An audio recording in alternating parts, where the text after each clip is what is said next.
You probably know a lot of stories where some loser gets reborn and gets a second chance. But what if I told you that in this story such a lucky person was the last dragon in the world, which was killed by humans? He is reborn as a child named Ray from a small village and trains to become stronger. Soon he enters the academy, and what do you think will happen? Let's find out. But before we do, let's start the story from the beginning.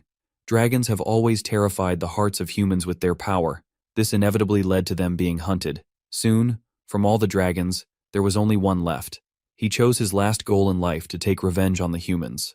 Despite his best efforts, he was slain, defeated by a superior number of humans.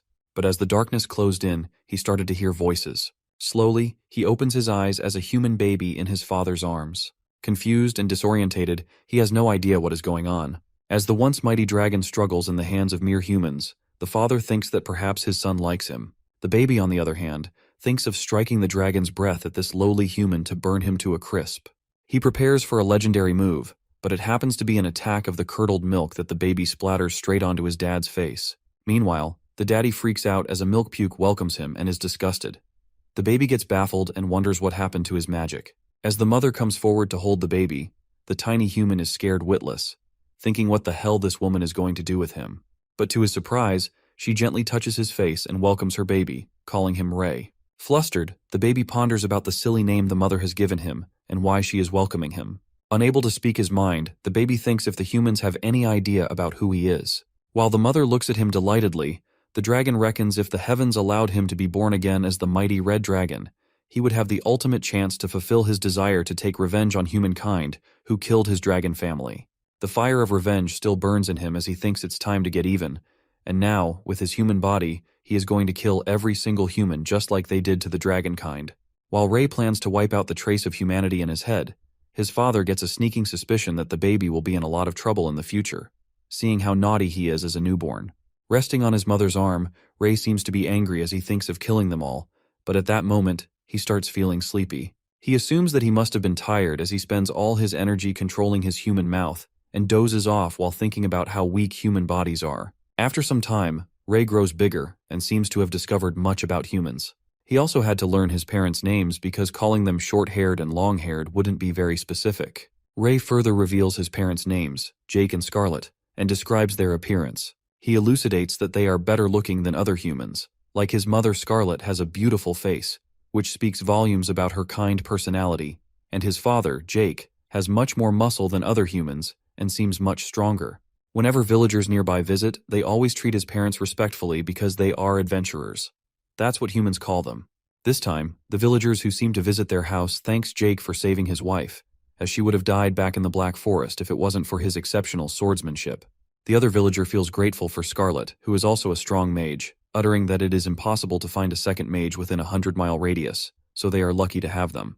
While the villagers appreciate the Talon family, the couple lets out that they only did what anyone else would have done, and the good news is that everyone is safe and sound. At that moment, Scarlet spots her son Ray crawling on the floor. She immediately realizes that he's hungry and gets him something to eat. As one of the villagers notices Ray, he mumbles that his hair seems red and concludes that it's because of the lighting. His father responds that Ray started growing red hair a few days ago. Eventually, as the villagers leave, saying that they will be counting on Jake to chase those beasts away from the farm, the dragon kid ponders that if he is growing red hair, that certainly means that he has some of his powers left behind. The villagers walk outside the house and start gossiping about the Talon family, thinking they are cursed.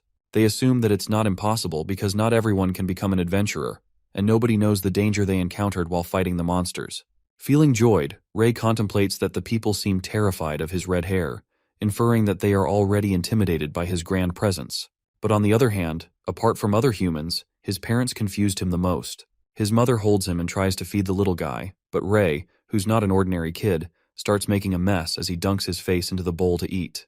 While his mother is not pissed at him for making a mess, the kid presumes that no matter how he tries to piss off the humans, they never scold him.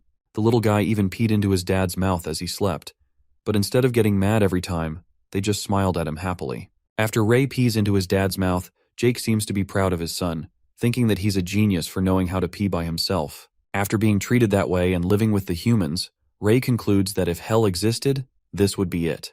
It is revealed to us that adventurers are rare in this world, and Ray's mother was a mage, which is even more unique. The Dragon Kid contemplates that if, in the future, he gets hold of the strongest magic in the world, which is his dragon powers, his revenge will become easier. As time passes, Ray gets 2 years old. Upon hitting this age, every child gets the chance to join the mage evaluation, and this is the day that Ray gets to see if he has mana energy.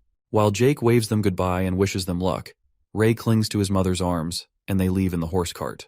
The boy then narrates that being reborn as a reincarnation of the Red Dragon and descendant of a mage, he will undoubtedly pass the evaluation test, and if he manages to recover his magic, no one can stop him from returning to the top. Later, they arrive in the town, and the red-haired kid stretches himself after a nap, pondering that he only has one thing to worry about, which is this weak human body. As Scarlet carries him around the bustling central marketplace, Ray observes the things happening around where the adventurers appear to be selling high-quality beast crystals. In the meantime, a beggar approaches one of the adventurers and asks him for food, but he kicks out the beggar and warns him not to get in the way of his business. As the people think about how unlucky the beggar is, Ray, who seems to have noticed them for a while, reckons that even though they are all humans, they still look down on others and ridicule the weaker ones. He recalls his past life as a dragon in which he treated protecting the weak as his duty and worked hard, but it still failed in the end. Snapping out of his flashback, they finally reach the Roland Academy for magic evaluation, and there's a long queue in order, waiting for their names to be called. While Ray is excited for his turn, he looks around and watches kids burst into tears because they couldn't pass the test. As one of the kids seems to make a fuss about it and cries out that it's unfair, the Dragon Kid calls that child foolish and ruminates that this world has always been unfair. After a while, he relaxes in his mother's arms, and it appears to be his turn, as he is called upon as Ray Talon. The mage calls upon Ray and instructs his mother to have his son put his hands on the crystal ball. He explains that if the child has the ability for magic, the crystal will glow, and the color of the glow will depict what element he has an ability in. As the kid excitedly straightens out his hands to put it on the crystal ball, he anticipates making everyone's jaws drop by being a mighty red dragon. Feeling confident, he waits for the crystal to glow and thinks that as a dragon, he is versed in every type of magic there is. Abruptly, Scarlet starts sobbing, and the kid witnesses tears streaming down her mother's face. Ray gets startled and ponders that maybe his mother is shocked by his talent in magic or bursting out with happiness because he has the same element as her. But he yanks out his thoughts when he realizes that the crystal ball isn't glowing. That's when the old wizard bursts his bubble and disappointingly informs them that Ray doesn't have the ability for magic. Upon hearing this, the little guy freaks out and talks in his head, wondering that he was the strongest red dragon in his past life, and that it's absurd to say he's a dragon without magic. To assure herself, Scarlet asks the wizard if he's sure about this, as she graduated from this very academy. However, Ray, who seems to be hopping mad, smacks the crystal ball with his tiny hands, believing that the wizard got it all wrong and the stupid crystal ball is broken. The wizard immediately picks up the crystal ball and lets out that there's nothing he can do about it.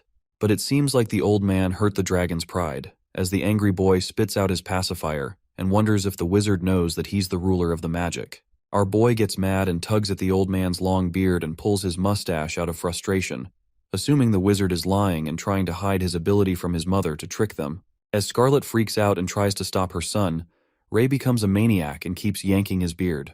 The little guy then contemplates that he knows all about magic, and being a dragon, there's no way he does not have an aptitude for magic, adding that it's an absolute joke to think that the legendary dragon would not know magic after reincarnation.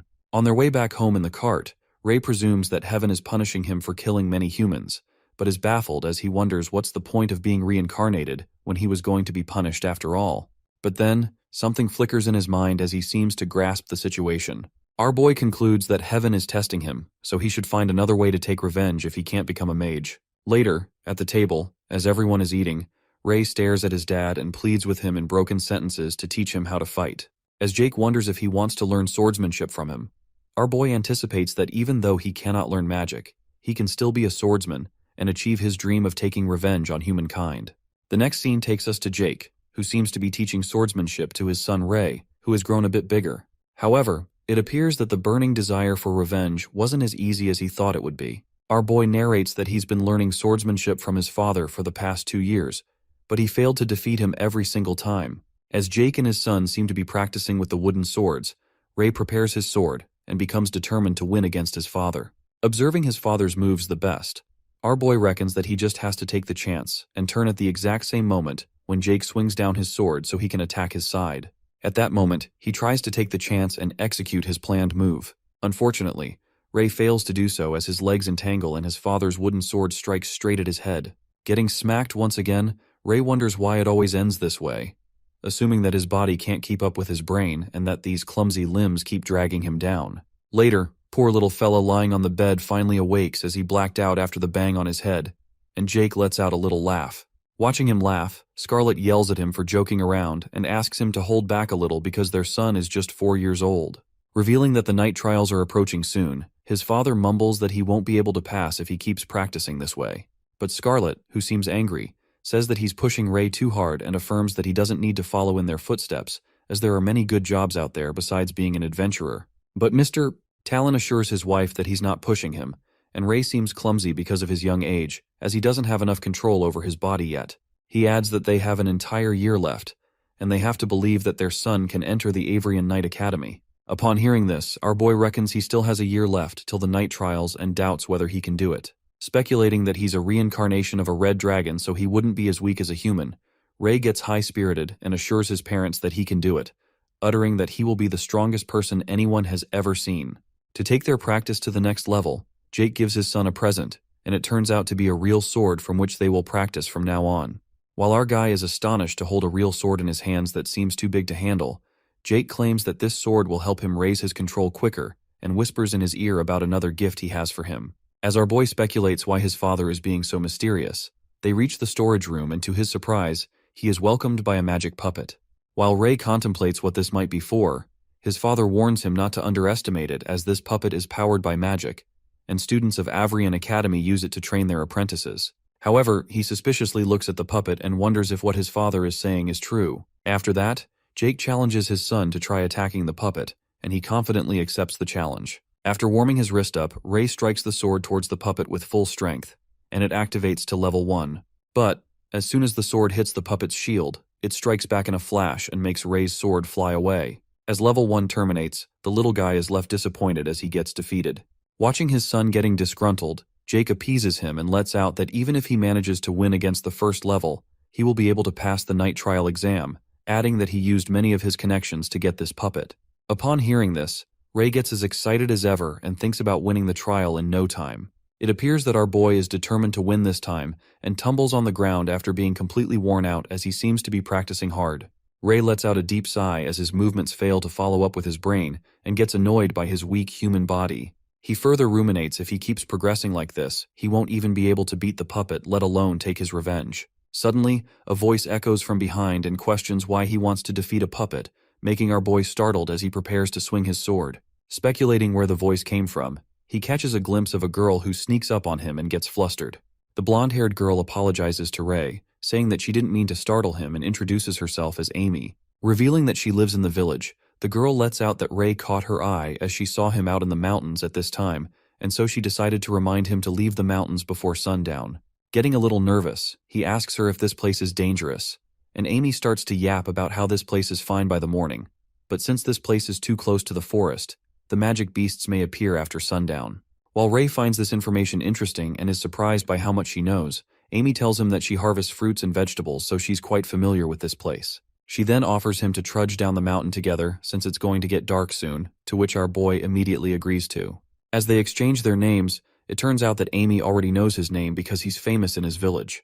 Not surprised to hear that, Ray is taken aback by his thoughts as he knows the reason for being well known in the village. It is revealed to us that many people admire the Talon family, especially Jake, and often talk to him when he's out for a walk in the village. However, as he wanders in the village along with his red-haired son Ray, some people gossip about his son, claiming that he's cursed and thinks that the curse might be contagious. It appears that no human has ever grown red hair in this village besides Jake's son. Hearing the harsh words, Ray ponders that people respect his parents, but they have an unfounded fear towards him, and for that reason, he became a foreign entity in his village who was liked by no one.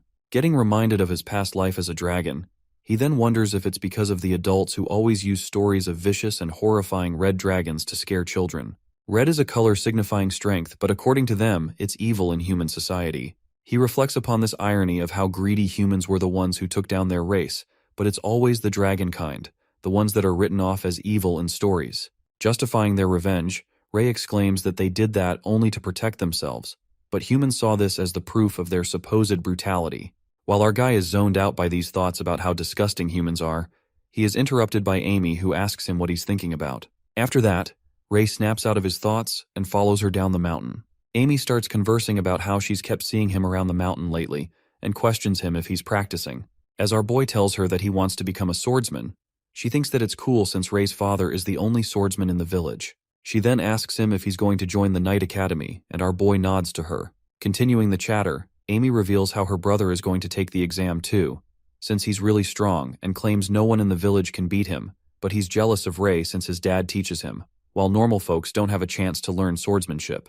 As Ray asks her if she has a brother, the blonde-haired girl gets excited and implores him if he wants to be friends with her brother, so then they will be able to practice with each other. At that moment, they both get interrupted by the sound of footsteps, and it turns out it's Gary, Amy's brother, who rudely orders our red-haired boy to leave his sister alone. Seeing her brother, Amy blocks Ray's side in a protective way and justifies to her brother that he hasn't done anything to her. Gary steps forwards and interrogates his sister about being together with the red-haired boy, and further reminds her that he's cursed and it's contagious. He then touches her hair to make sure her hair hasn't turned red due to the curse. While she gets annoyed by her brother's rude behavior, two boys who are with Gary walk towards Ray and humiliate him for walking with Amy, calling him shameless. The two of them bully the red-haired guy and mock him by saying that his parents would have a hard time raising a cursing child like him. They warn Ray to move away from the village with his family, mumbling that they're common people, so they don't want to be involved with the curse. One of them adds that these high and mighty adventures have no reason to sympathize with the lowly civilians. As soon as they utter these words, Ray clenches his fist out of anger and lands a powerful punch in the bully's face. Done being silent, he aims to punch Gary, but one of his punks comes forward and takes the hit. But with his punch being so forceful, he also blows Gary away. While our boy makes it clear that he just wants to beat the one who insulted his parents, Gary calls him out as Ray Talon, asserting that he knows both his parents are adventurers and his father is a swordsman. Assuming that he was trained, Gary challenges him to a fight and informs him that he won't be using weapons as he doesn't want to kill him. As both of them throw away their swords, Ray lets out that he can attack all at once because it doesn't give a shit. Their fight continues as they both strike punches at each other. However, it emerges that our boy sustains severe injuries due to his weak human body, and flings away as Gary whacks a final blow at him, smashing him on the ground. The poor fella collapses on the ground as he bleeds, and Gary asks him if he has admitted defeat. But it seems like Ray hasn't given up yet as he somehow gets back up. Meanwhile, Gary makes some colorful remarks about him, blabbering that he's disappointed because Ray's father, a great swordsman, trained him, but he still seems useless. The bully flatters himself, asserting that his father is a regular merchant, but still, he's a good swordsman. To make him low-spirited, the callous boy utters that he should give up on being a swordsman and do something he's good at. Listening to this, the piercing words echo in Ray's mind, and he hopelessly lies on the ground. Getting back to their home, Amy scolds her rude brother, saying that he overreacted. But Gary justifies his act by saying that Ray deserved it and warns his sister to stay away from that boy in the future, as many fear the cursed red-haired boy. He clarifies that Ray's parents are adventurers and their parents are ordinary people. Upon hearing this, Amy yells angrily and tells him to get his own food, muttering that she hates him. As his sister storms away furiously, Gary witnesses something on his hand. He looks at the indent and speculates that if he hadn't had his protective gear, his arm would have broken on the very first blow, and Ray would have won the fight. In the next scene, it is revealed to us that Ray returns home with wounds and scars all across his face, with his clothes all covered in mud. His mom, who is busy cooking dinner, turns towards him. She questions his late arrival and notices her injured and exhausted son, and one look was enough to let her know that he got into a fight. The boy assures his mother that he just got hurt during his practice, but she knew he was lying and ponders if the kids bullied him. However, our stubborn boy denies it while Scarlet inspects the wounds. Ray has always been the one to act strong, and it appears that he was doing the same here as he claims that he's a man now. Meanwhile, Jake hears his son's wise words and appreciates him for working hard on practice. As it's almost dinner time, our boy yet once again decides to practice, and as his parents try to stop him, he manages to convince them by informing them it won't take long. In the storage room, we see Ray activating the puppet to level 1, and he easily dodges the attacks since he's already used to the way this puppet attacks. As he looks for an opening, he positions his sword, and as soon as he strikes, the sword gets stuck in the wooden pillar, startling Ray. The sword cracks as he tries to pull it out, and while he is busy with it, the puppet smacks him from behind and the poor boy screams in pain. The next day, Ray walks up to the mountain and his eyes land on Amy as he spots her standing at a distance. She looks embarrassed and greets Ray when our boy asks her if she was waiting for him. Meanwhile, she apologizes to him on behalf of her brother. Ray assures her that it wasn't her fault, and takes the blame on himself while admitting he just wasn't strong enough. Amy, being a soft-hearted girl she is, tears up while our red-haired boy seems to be done with how troublesome breed humans are. He tries to comfort the girl while thinking that he should learn to socialize. After that, he grabs an apple from Amy's basket to let her know that he accepts her apology, and she tells him not to worry, because Gary won't trouble him anymore. From that day onwards, the blonde-haired girl begins to show up at the same place every day, and soon enough our boy gets used to having Amy by his side. In the next scene, we see the Talon family residence entrance surrounded by armored soldiers along with horses. Jake and Scarlet appear to be having a conversation with the head, who informs them about the nearby villages that have been attacked by an anonymous thing. Upon hearing this, Jake gets furious over the news, and it is further revealed that there aren't any clear witnesses, but there have already been victims that have been infected, and those people are too disoriented right now to tell anyone what happened. For that reason, the head decides to reach out to the adventurers. Scarlet, who seems to be worried, is a bit confused about those things appearing where humans do because they don't usually do that. She finds the situation abnormal and insists on going along with her husband. But Jake refuses and lets out that it's just a recon quest, and besides, one of them has to take care of Ray since he's going to take the test soon. While Scarlet doesn't seem satisfied, Jake comforts her by letting her know that he will be back before she knows it. She finally understands and instructs her husband to be careful. In the next scene, Ray appears to be panting as he tries to catch breath while practicing. He still isn't convinced with his moves as he is unable to coordinate his human body well. He looks behind, and the sight of Amy, who seems to be reading a book, makes his heart rate increase. As soon as he realizes it, he smacks himself in the face to snap out of it. After that, he walks towards the blonde-haired girl and informs her to stop here today since it's almost time to go home. Meanwhile, Amy, who was so invested in her book, doesn't realize how late it got, and they both trudge down the mountain. On the way, Ray questions her if she gets bullied in the village because of him, since people always say that he's cursed because of his red hair. Listening to this, the girl tells him all about what her friends said about Ray, and lets out that it's their problem if they think like that, because according to her opinion, she thinks red hair looks cool rather than scary. She then calls out his name and acknowledges him as a special person regardless of his red hair, and finishes off by telling him to be himself. The last sentence makes him realize something, and he gets a flashback of what Gary said to him about doing something he's good at. He smiles after realizing it and excitedly thanks Amy before waving her goodbye. As soon as he gets home, he goes to the storage room and activates the puppet to level 1. He positions himself as he places his hands on the wooden floor while he holds the sword in his mouth. Being himself, our boy starts moving like that. He's more agile and moves with all his limbs, making his movements quicker. After spotting an opening, he strikes the sword with full strength, and just like that, he passes level 1. He gets so pumped on his success, but he decides to test his limits, although he'd be able to pass the Knight Academy exam since he's passed level 1 and activates level 2. It seems to be early in the morning where we see Jake getting ready to leave for the quest. Ray, who just woke up, watches his dad getting ready to leave and wonders where he is going. His dad apologizes to him and informs him that he will be leaving the home for a while, but he will be back home by the time he takes the test. Jake advises his son to practice on the puppet as much as he can while he's not around. He brightly smiles towards Ray and believes that he can beat the puppet. As the red-haired boy was about to let his dad know about his little victory, the people who are waiting for Jake outside his house call him out to leave for the mission. As he leaves, Jake tells his wife to take care of herself and lets her know that he will miss her. Meanwhile, Ray stands there and smiles as he ponders that it's all right since he just defeated a puppet and it's not a big deal. He decides to surprise Pops with a big shock once he comes back home and leaves to practice on the mountains. On his way, he wonders how Jake is going to react when he sees him win. He thinks it will be interesting to see his dad's reaction, and realizes that it is all thanks to the tip Amy gave him that he found a way to solve his issues. While our boy seems excited and feels grateful, he notices that he's becoming more like a human. Ray reminds himself that humans are terrible, but his parents and Amy are exceptions, so he won't take revenge on them. As he continues climbing up the mountain, he wonders if Amy is not coming today. But then he comes to realize that he's being so impatient for her. He pretends not to care and assures himself that now no one can disturb his training. Our guy reminds himself that he's a mighty red dragon, so he can't let himself be corroded by his human emotions. In the next scene, it appears that Ray has fallen asleep and is snoring when he suddenly opens his eyes. Ray wakes up realizing that it's late and he's going to get nagged if he doesn't get home soon. While running down the mountain, he presumes that he hasn't thanked Amy and decides to thank her tomorrow. Upon returning to the village, as it was already getting dark, he witnesses people gathered around and discussing about searching up in the west. It turns out to be Gary and Amy's father who interrogates the blacksmith who claims to have seen the kids. The blacksmith reveals that those 4 kids came to buy new weapons in his shop this morning, and he heard the blonde-haired boy telling the others that they were going to the forest to hunt magic beasts. While Amy and Gary's parents are left in absolute fright as they are scared to lose their kids, the mother of the other two kids, Bob and Cale, grabs the blacksmith by his clothes and blames him for letting the kids go to the forest on their own. Freaked out, the poor guy tries to calm down the lady and explains that he didn't know they were going to go into the forest for real. After that, the father of the two blonde-haired kids instructs the blacksmith to call the guards to search together with them, since it's too dangerous in the forest at night.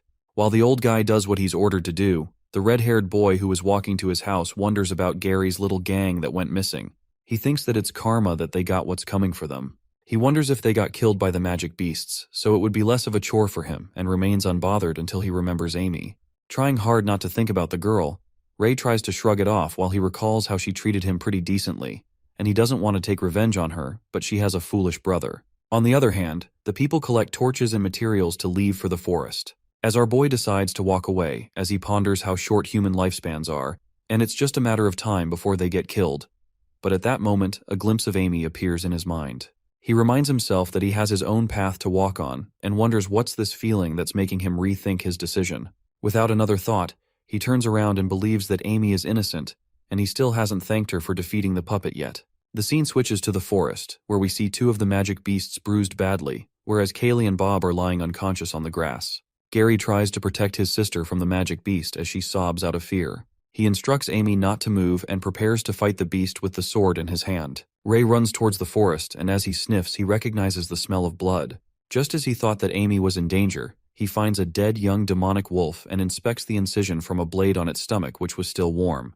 As this gives him an idea that they are nearby, he gets confused because the footsteps and markings around there are all mixed up.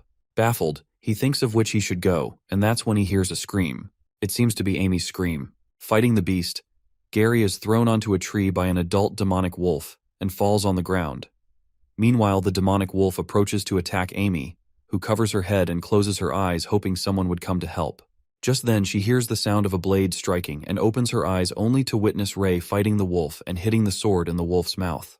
While he checks on Amy to see if she's all right, but Gary and the others are not in good condition. At that moment, the girl alerts Ray to watch out, but it gets too late, therefore the wolf scratches his arm. Witnessing the boy getting hurt, Amy gets terrified as she yells out his name, but Ray assures her that he's all right and won't die that easily. With that, he decides to lure the wolf away from Amy and jumps onto a tree branch. But he immediately falls off as the wolf bites the tree branch. Worried, our boy thinks that this body is far too weak and he won't be able to hold up with an adult wolf. It appears that Ray is struggling to fight the adult wolf on his own and realizes that his speed is nothing and he can't lure him away at all. In the past, the demonic wolf was nothing for him, but now he can't even manage to injure it. He threatens the demon wolf that these humans belong to him and he isn't allowed to touch them. Our boy gets ready for the attack since he can't hold on much longer and aims for the wolf's weakness. Ray holds the sword with his mouth and with full strength he strikes the sword, wounding on its eye, but he still gets disappointed in himself for doing less damage. He then wonders about his past and how he would have been able to tear it apart with a single blow, but now he has to rely on a human weapon. The demonic wolf attacks yet once again, and this time our dragon boy waits and looks for an opening. He strikes the sword and manages to cut one of its legs off, and the wolf crashes to the ground. Just when Ray diverts his attention to Amy, the wolf attacks out of nowhere, and our boy dodges the sneak attack. Holding the sword with his mouth once again, he strikes the wolf with all he's got, and finally kills it off. Eventually, he collapses on the ground, and just before getting unconscious, a screen appears and notifies him that he has a new ability unlocked, and he has obtained an intermediate-grade beast crystal. Gravely injured, he wonders what this useless information is written on the screen, and looks over at the siblings, who are lying unconscious, pondering that he has to save them, or else their blood is going to attract more magic beasts. Trembling with pain, he walks towards them and carries Gary on his shoulders and Amy in his arms. When Gary catches a glimpse of the red-haired boy carrying him and passes out, our boy presumes that he can only save 2 people as it is his limit, leaving the 2 kids, Bob and Cale, who lie unconscious in the middle of the forest, and reckons that he did everything he could, but the rest is out of his control. Panting heavily, he walks out of the dark forest. While the villagers hold fire torches and weapons to look for the kids who went into the forest, they spot them coming out.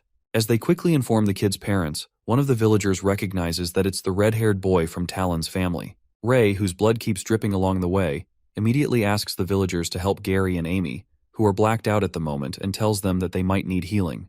As our boy collapses on the ground, the villagers start muttering about the red-haired boy who came out of the forest with 2 other kids. They speculate why the kids went inside the forest at night, as it is filled with magic beasts. As they continue gossiping, a mother runs towards them and freaks out when she witnesses 2 of her kids, Bob and Kale, are missing. Panicked, she looks around and peeks at Gary and Amy. That's when their father reveals that his children are the only ones who made it out of the forest. Frantically, she tries to enter the forest but is stopped by the villagers, who tell her to calm down and that she cannot go there alone. Calling them cowards, the anguished mother scampers inside the forest to find her kids. However, chills run down her spine when she sees the terrifying eyes of the magic beasts that scare the hell out of her, and she quickly dashes back to the villagers. As the villagers mumble that she's back, the terrified woman clarifies that she is not scared at all. Raging with anger, the woman grabs Ray with his collar and asks him where Bob and Kale are. She blames everything on the red-haired boy, blaming him that he tricked them into going inside the forest, because they're both good kids and have no reason to go there. Certain that Ray must be the one to lure them in, the vicious woman slaps across his face and lets out that she knew that red hair was a bad sign, calling Ray a sign of calamity who brings misfortune. Upon hearing this, the other villagers start whispering and assume that the red-haired boy really tricked those children, as he is the only one who managed to come out. As the villagers blame Ray for all this, they force the poor kid to speak up and start asking where he led their children. The mother, who seems to be hopping mad, keeps smacking Ray across his face and asks him why he only brought Gary and Amy back with him and where her children are. Barely having the energy to say something, our poor boy informs her that her kids are in the forest. Calling him a cold-blooded monster, the woman throws him away and mumbles they are just children, so how could he leave them there to die? Saying she won't forgive Ray for what he did, the mother pleads with other villagers to go with her inside the forest, but they refuse by making excuses and mutters that their children are waiting at home. Meanwhile, our boy, who seems to be in bad shape, contemplates if they have forgotten that he's a child too, or if these people don't consider him a human just because of his red hair, adding that these vicious humans think that he's not a child but a monster. As the woman snatches the fire torch from one of them, she moves toward Ray and says that she will never forgive him, concluding that this red-haired monster should die. Watching these humans, Ray ponders that these people are more terrifying than any beast could ever be, and they are the true monsters. His life flashes before him as the woman raises the fire torch to kill him, but our guy puts on a gentle smile and reckons that he's going to die by a fire torch, thinking that it's humiliating being a red dragon. Contemplating his last moments, the woman strikes the torch at Ray. However, at that moment, someone leaps in front of him. It turns out to be Gary, who halts the attack with his protective gear.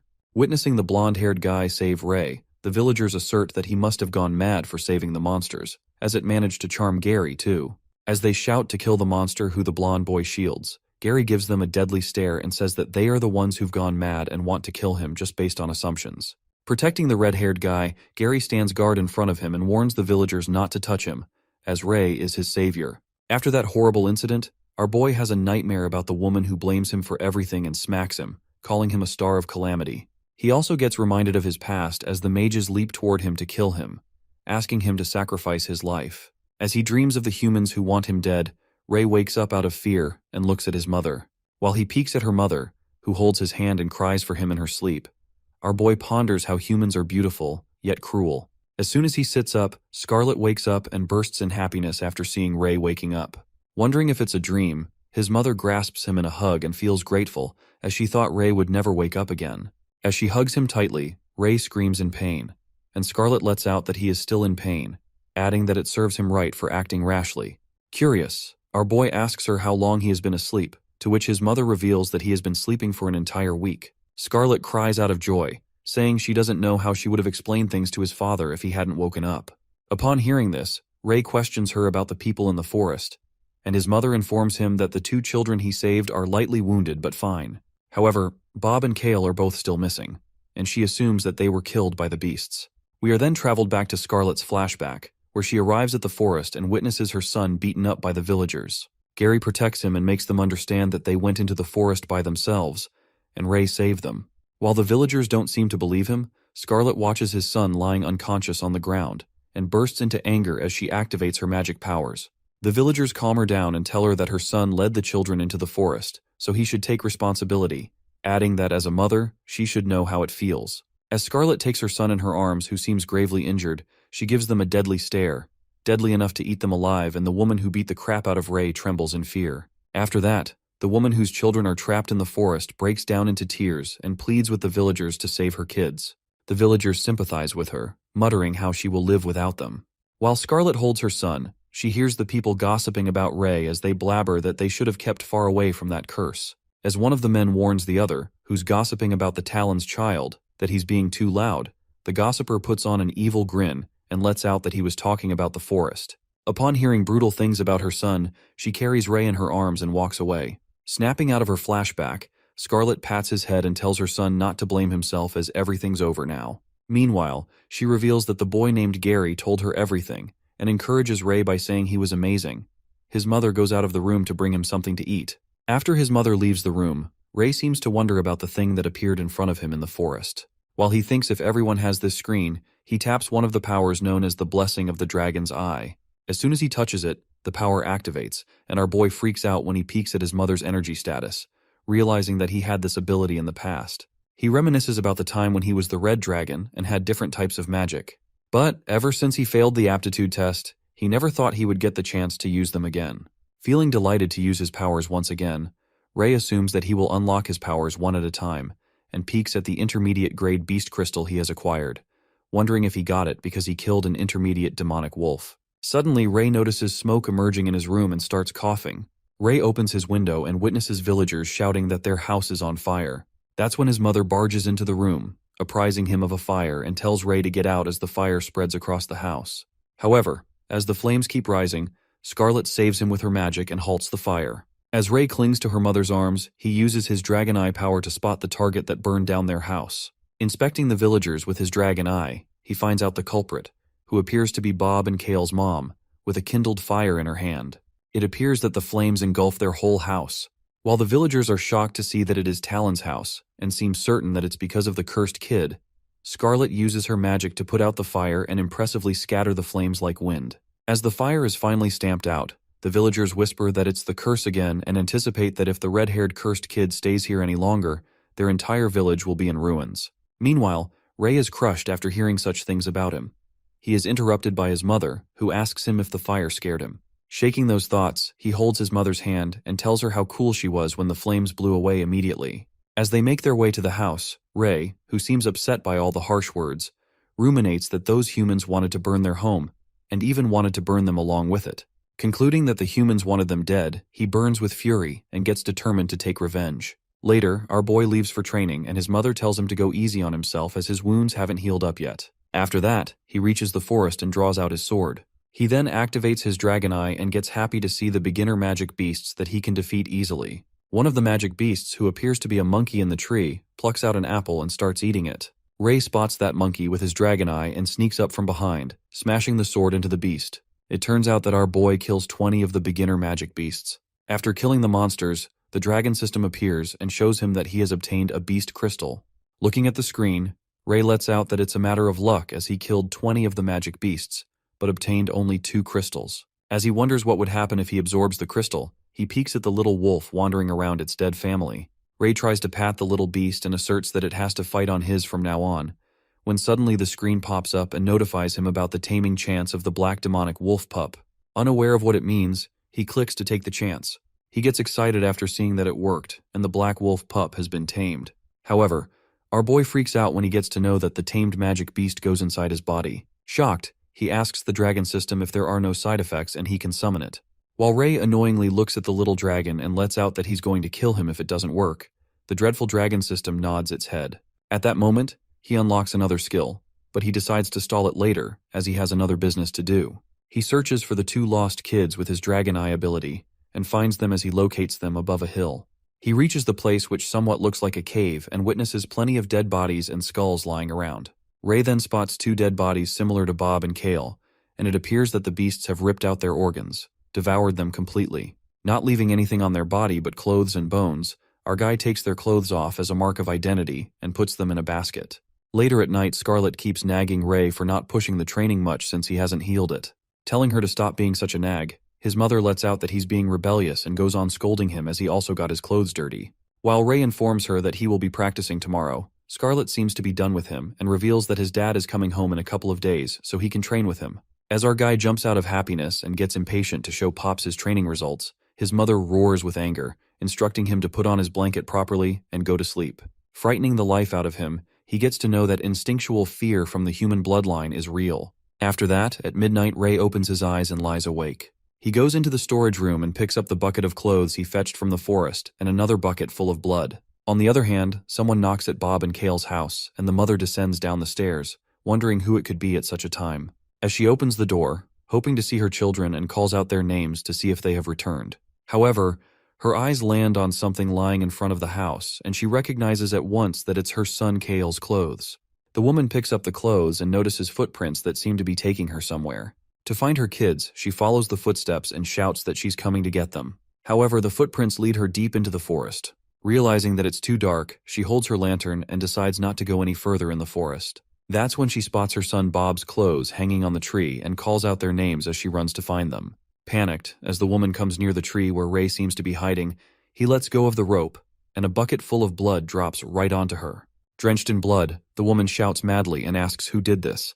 That's when our guy jumps off the tree and reveals himself. Uttering that she knew it would be the cursed red-haired monster, the mother bursts into anger and asks him to give her children back, calling him the bringer of misfortune. Standing in the forest, they are surrounded by the dangerous magic beasts. While Ray stands in the dark, unaffected by the monsters, he steps back, and the woman is snared by the forest beasts. As he keeps stepping back with a deadly serious expression on his face, he watches the women getting annihilated by the beasts as the blood splatters all over the place. The next day, in the town, the people gossip about the curse being real and decide not to get on the bad side of the Talon family. Ray, with his training sword, appears from behind and stares murderously at the villagers as they gossip. Scared for their lives, the villagers try their best to act nice and greet him with a good morning, telling him that he works hard at training.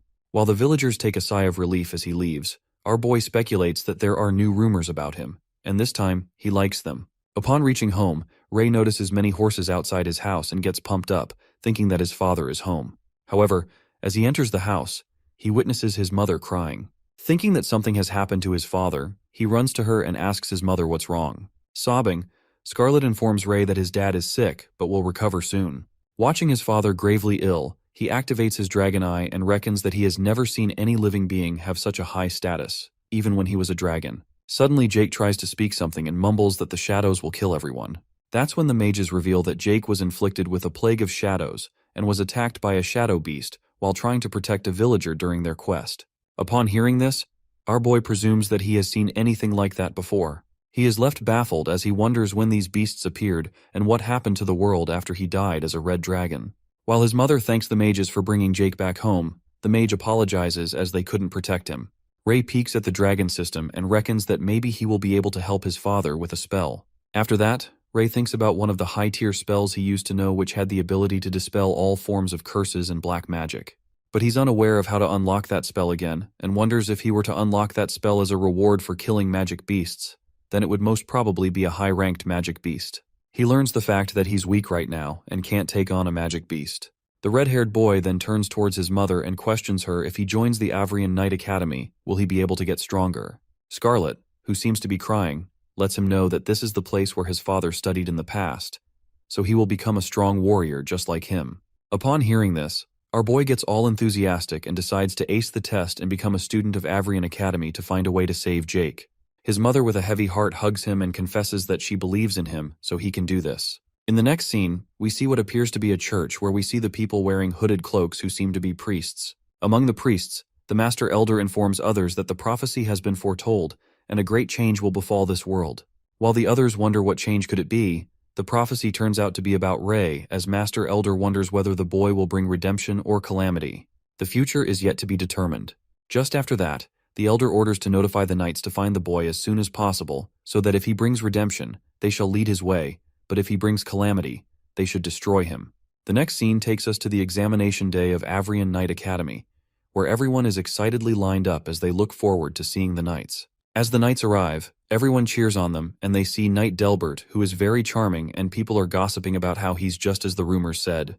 The girls go crazy over him and find him handsome as they only get to see the knights once a year and it's on the examination day. With more cheers and applause, the knights reach the place where the competition will take place, and Winford introduces himself as the Knight of Avrian Academy and welcomes the kids. After introducing the well-known Sir Delbert and Sir Bernardo, Winford announces that they will act as proctors of the examination, and makes it clear that if they want to join the academy, then they gotta show their best skills. After the sword puppet is placed into position, Winford orders the candidates to step up one by one. Just then, the first test begins and a kid comes up. He underestimates the wooden puppet and confidently walks up to defeat it with pure strength while his parents cheer for him. Just as he attacks the puppet, he smashes away as the puppet smacks him hard, and the boy fails the test in less than a second. The parents who were cheering for their son a few minutes ago grow hushed as they are unable to process the shock.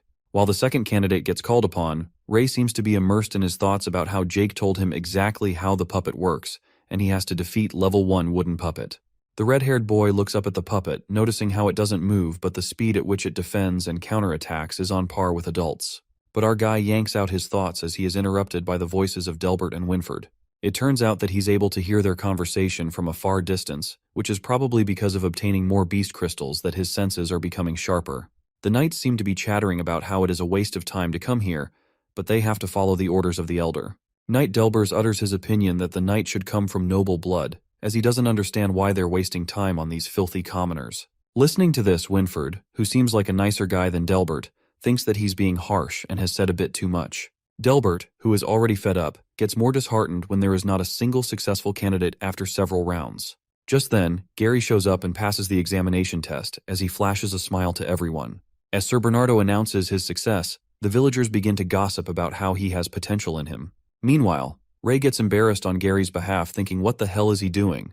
Our boy becomes the center of attention as he's the next candidate to step up on the stage. Winford and Delbert both divert their attention towards Ray, knowing that he's the child their elder was talking about. On the other hand, the villagers start to gossip about how he's the cursed child and think what happened to Jake is because of his curse. They think that his hair is red as blood and it's terrifying to them.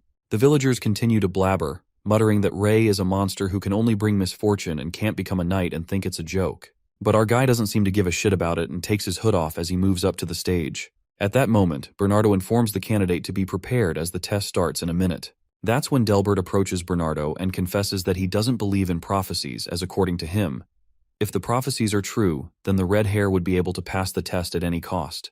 To test that boy, the knight activates the level 3 of the puppet while Bernardo objects.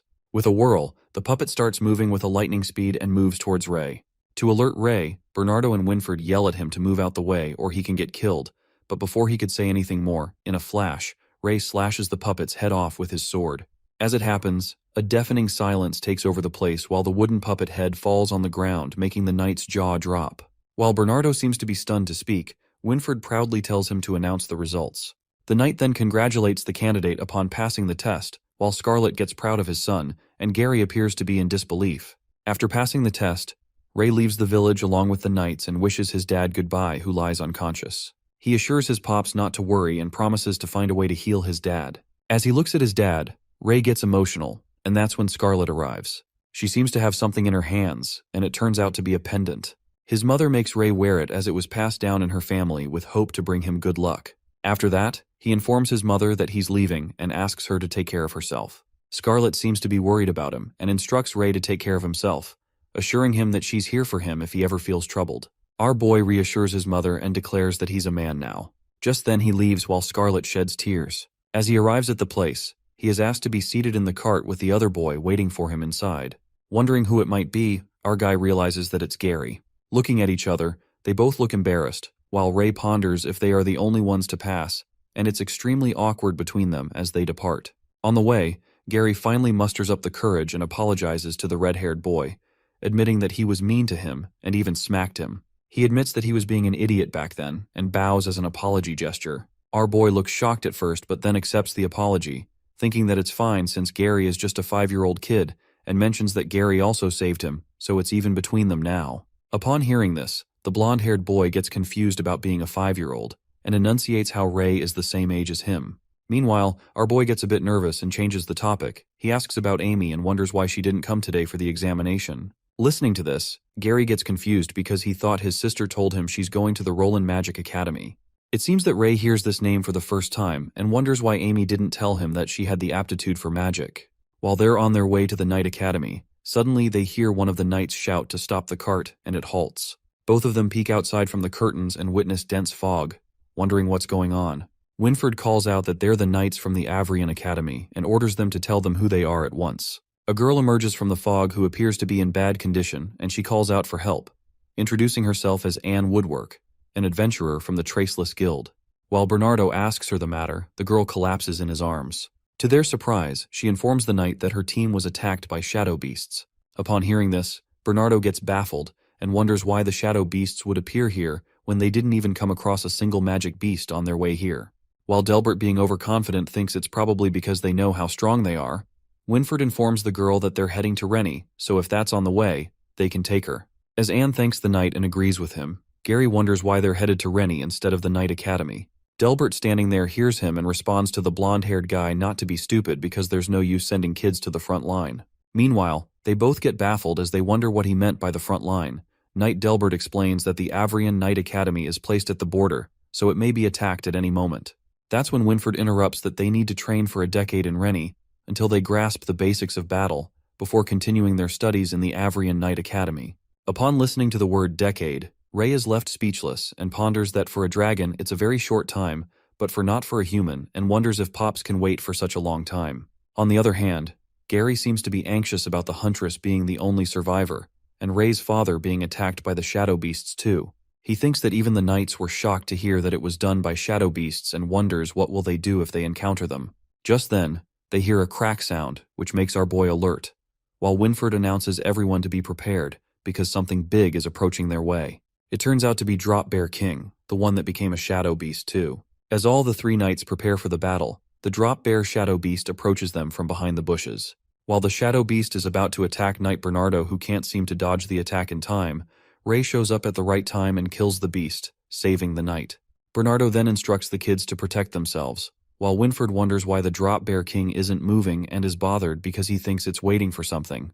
Meanwhile, Gary is struggling to fight the shadow beasts and gets scratched by one of them, and that's when the Dragon Boy saves him by slashing his sword on the beast's back and warns the blonde-haired boy to be careful since these drop bears are much stronger than the demonic beasts. As the Drop Bear King roars, the voice reverberates and the effect is so powerful that the knight flies away while the others struggle to stand firm on their feet. Witnessing this sight, Gary wonders what that thing is, but Ray seems to have an idea that the monster over there is far too strong for them to fight with.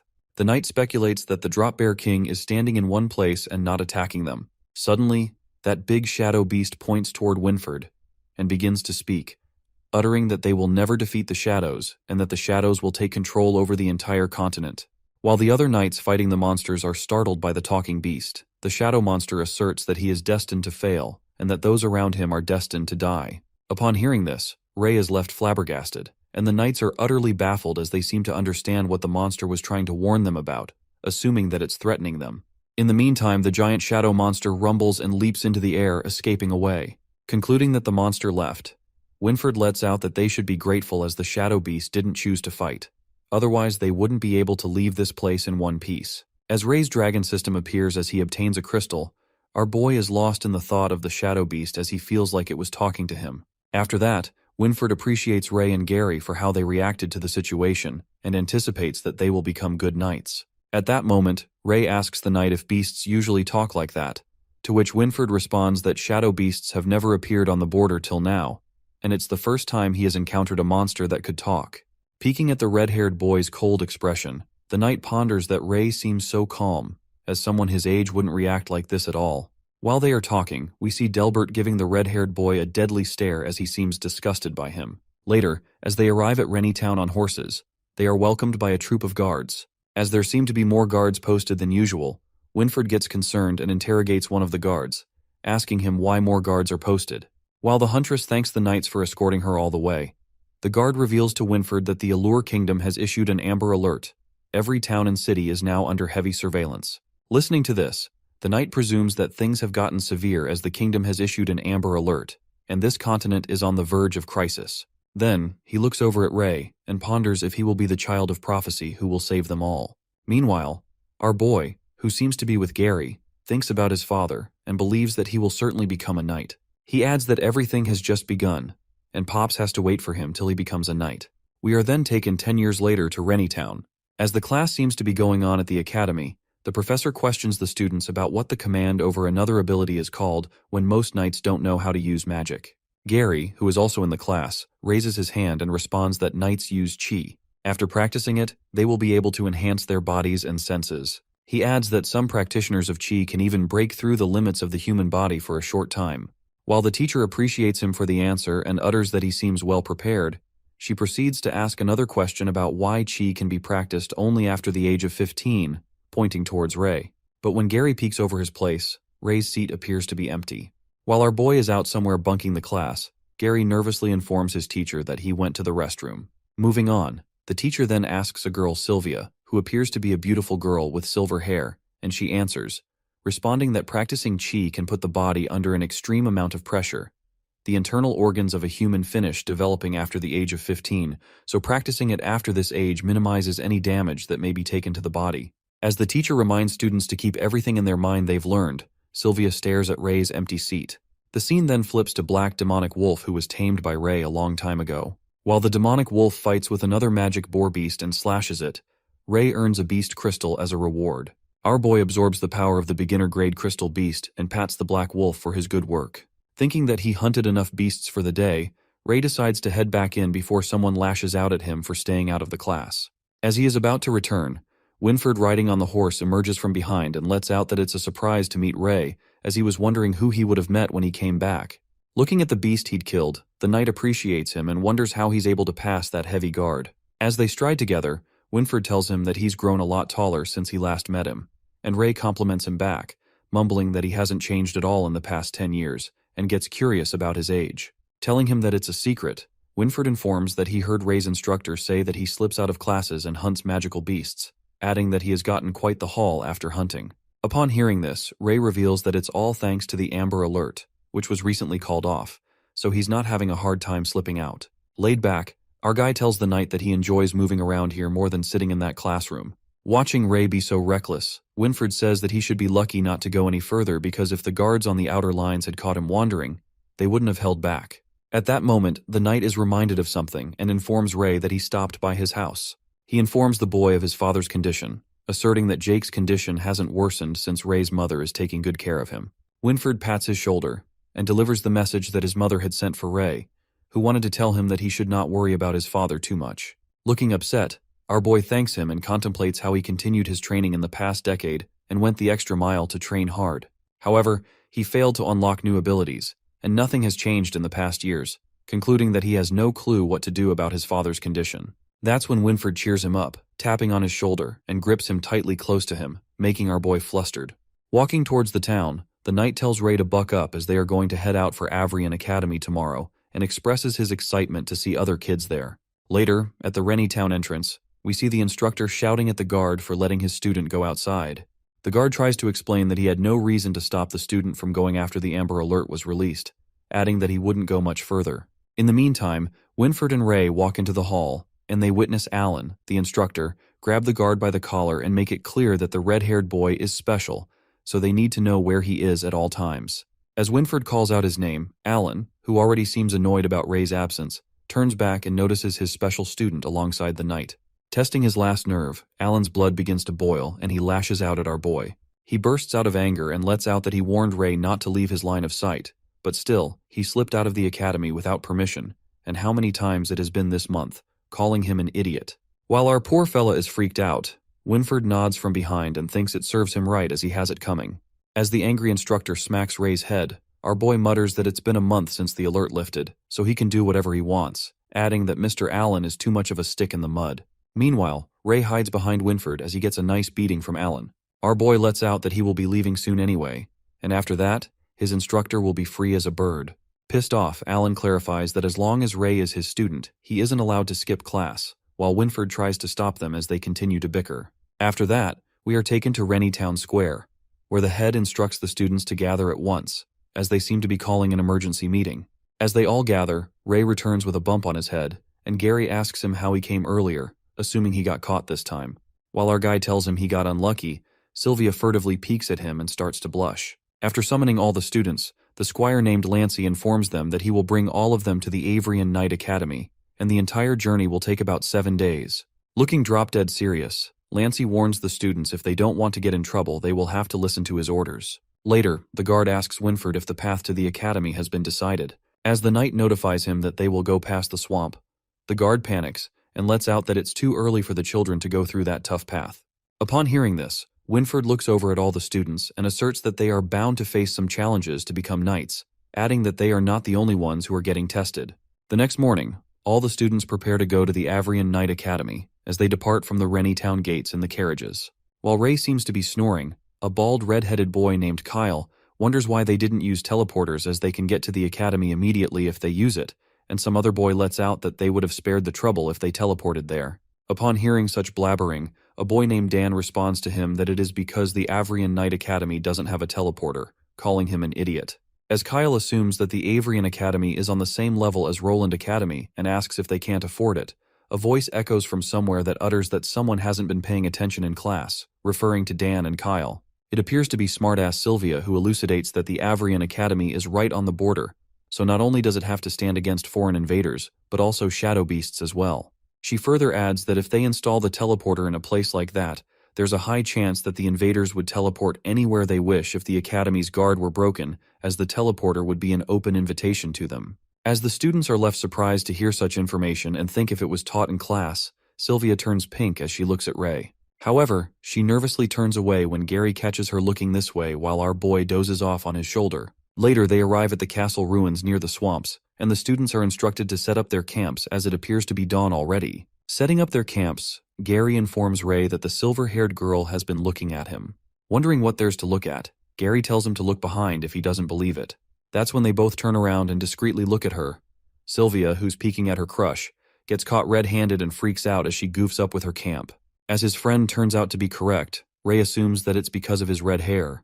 But Gary reminds him that there are many red-haired people here, like Kyle, Ian, and the twins Sloth and Badger. Agreeing that he's got a point, Gary makes a sneaky face and asks Ray if he will ignore it because Sylvia is a super pretty girl. But our boy seems to be not interested in her. In the meantime, Dan sneaks out and comes behind the castle ruins, calling his friend Monk. Walking behind the castle ruins, they both are left disgusted by a pungent smell that smells worse than dead rats, presuming where it's coming from. Looking at the terrifying swamp, Dan lets out that he can't even see the end of this sticky place. As Dan and Monk look around the area, Lancey sneaks up on them and informs them that it's a swamp. Scaring the life out of them, Lancey gives them a death stare, alerting them both that if they don't want to get their legs bitten off by sharp worms in that swamp, they better set up their tents and sleep. The night falls and the fire crackles. Ray sneaks out of the castle without the guards noticing and wonders that he did some scouting during the dinner time, concluding that he can slip away without having to deal with the guards. As Ray is about to leave, someone grabs his hand. It turns out to be Sylvia, who asks him where he is headed at this time of night. Telling her the truth, our boy responds that he's going to hunt magical beasts. Concerned, Sylvia utters if he has gone mad and reminds him that this isn't around Rennie anymore. She continues to warn him that he can even encounter an intermediate rank beast, adding that the knights won't even have time to save him.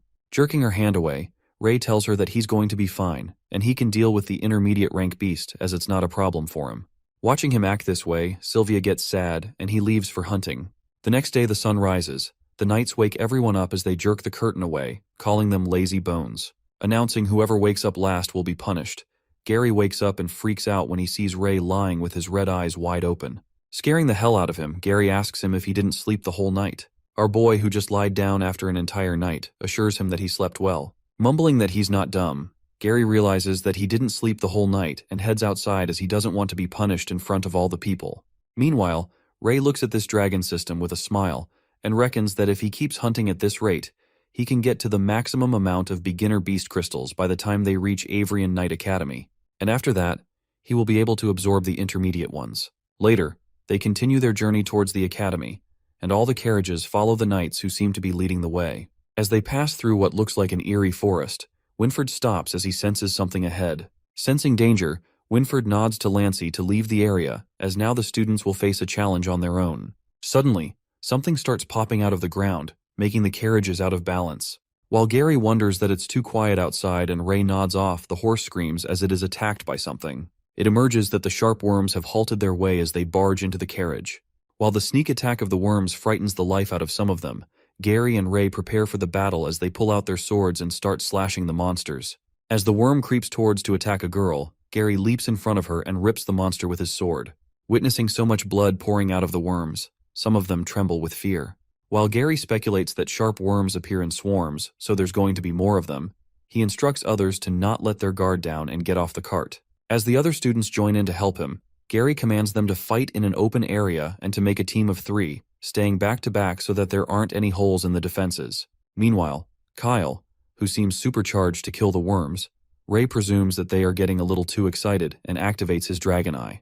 Watching all of them immersed in the fight, our boy reckons that all the sharp worms are beginner-rank magical beasts, so he has nothing to worry about.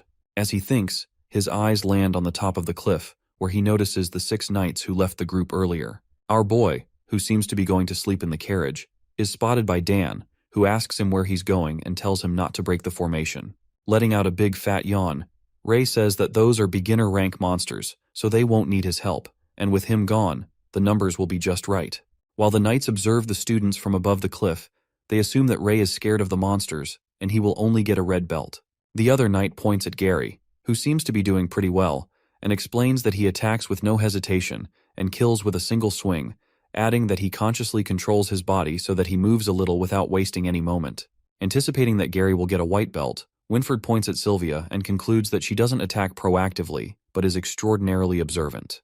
As the other knight compliments that her stance is perfect, Sylvia impressively dodges a sharp worm and slashes it with her sword. Observing her moves, Winfred lets out that she's steady, and once she finds an opening, it's over for the enemy. Lancey, who seems impressed by Sylvia's attacks, says that even her clothes are spotless. That's when something explodes from underground, and it appears to be a giant sharp bug that has emerged from the ground. All the students are terrified of the colossal worm and assume that they have merged to become a big one. Trembling in fear, the worm leans toward one of the kids, who goes weak and trips to the ground.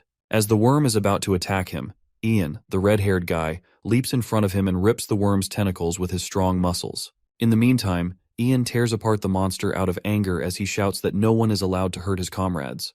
While the twins, Sloth and Badger, join him and slash through the giant worms like pros, Kyle, who seems to be counting how many worms he has killed, pierces through the monster with his sword, concluding that he has killed 45 in total. The knights, noticing them from above, are left surprised as they do not need to do anything to help them. The red-haired kids seem to have done a pretty good job of killing the monster except Ray, and they almost seem to be done. After the red-haired kids are done killing the worm, Ian asks his teammate if he's okay, and they are all relieved that the monsters are finally dead. Keenly observing the students, Winfred speculates that Ian is not only physically strong, but also knows how to care for his teammates, and he's a gem. On the other hand, there's Ray, who's dozing off on the carriage and doesn't care about anything. After that, they all get inside the carriage, and Gary asks Ray why he didn't join them in the battle. He informs him that it's dangerous here, and if anything happened, no one would have been able to save him.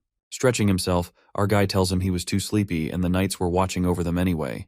While Gary admits that he's a lone wolf now, Winfred is baffled and reckons who the child of prophecy will be. After that, as they continue their journey to the academy, Kyle is proud of himself for killing the monsters, and Dan appreciates his good job. Assuming that they will become actual knights before they know it, Dan dreams of getting a white belt if they are lucky. Shocked, Gary, who doesn't seem to know what a white belt is, asks him about it. That's when Dan reveals that all the knights are ranked differently, and the ones following them are the White Tassel Protectors, who are high-ranked knights. He adds that these knights have gotten white belts at one point, which means that their skills have been recognized through tests and trials. Dan then discloses that there are green and black belts that symbolize different skills.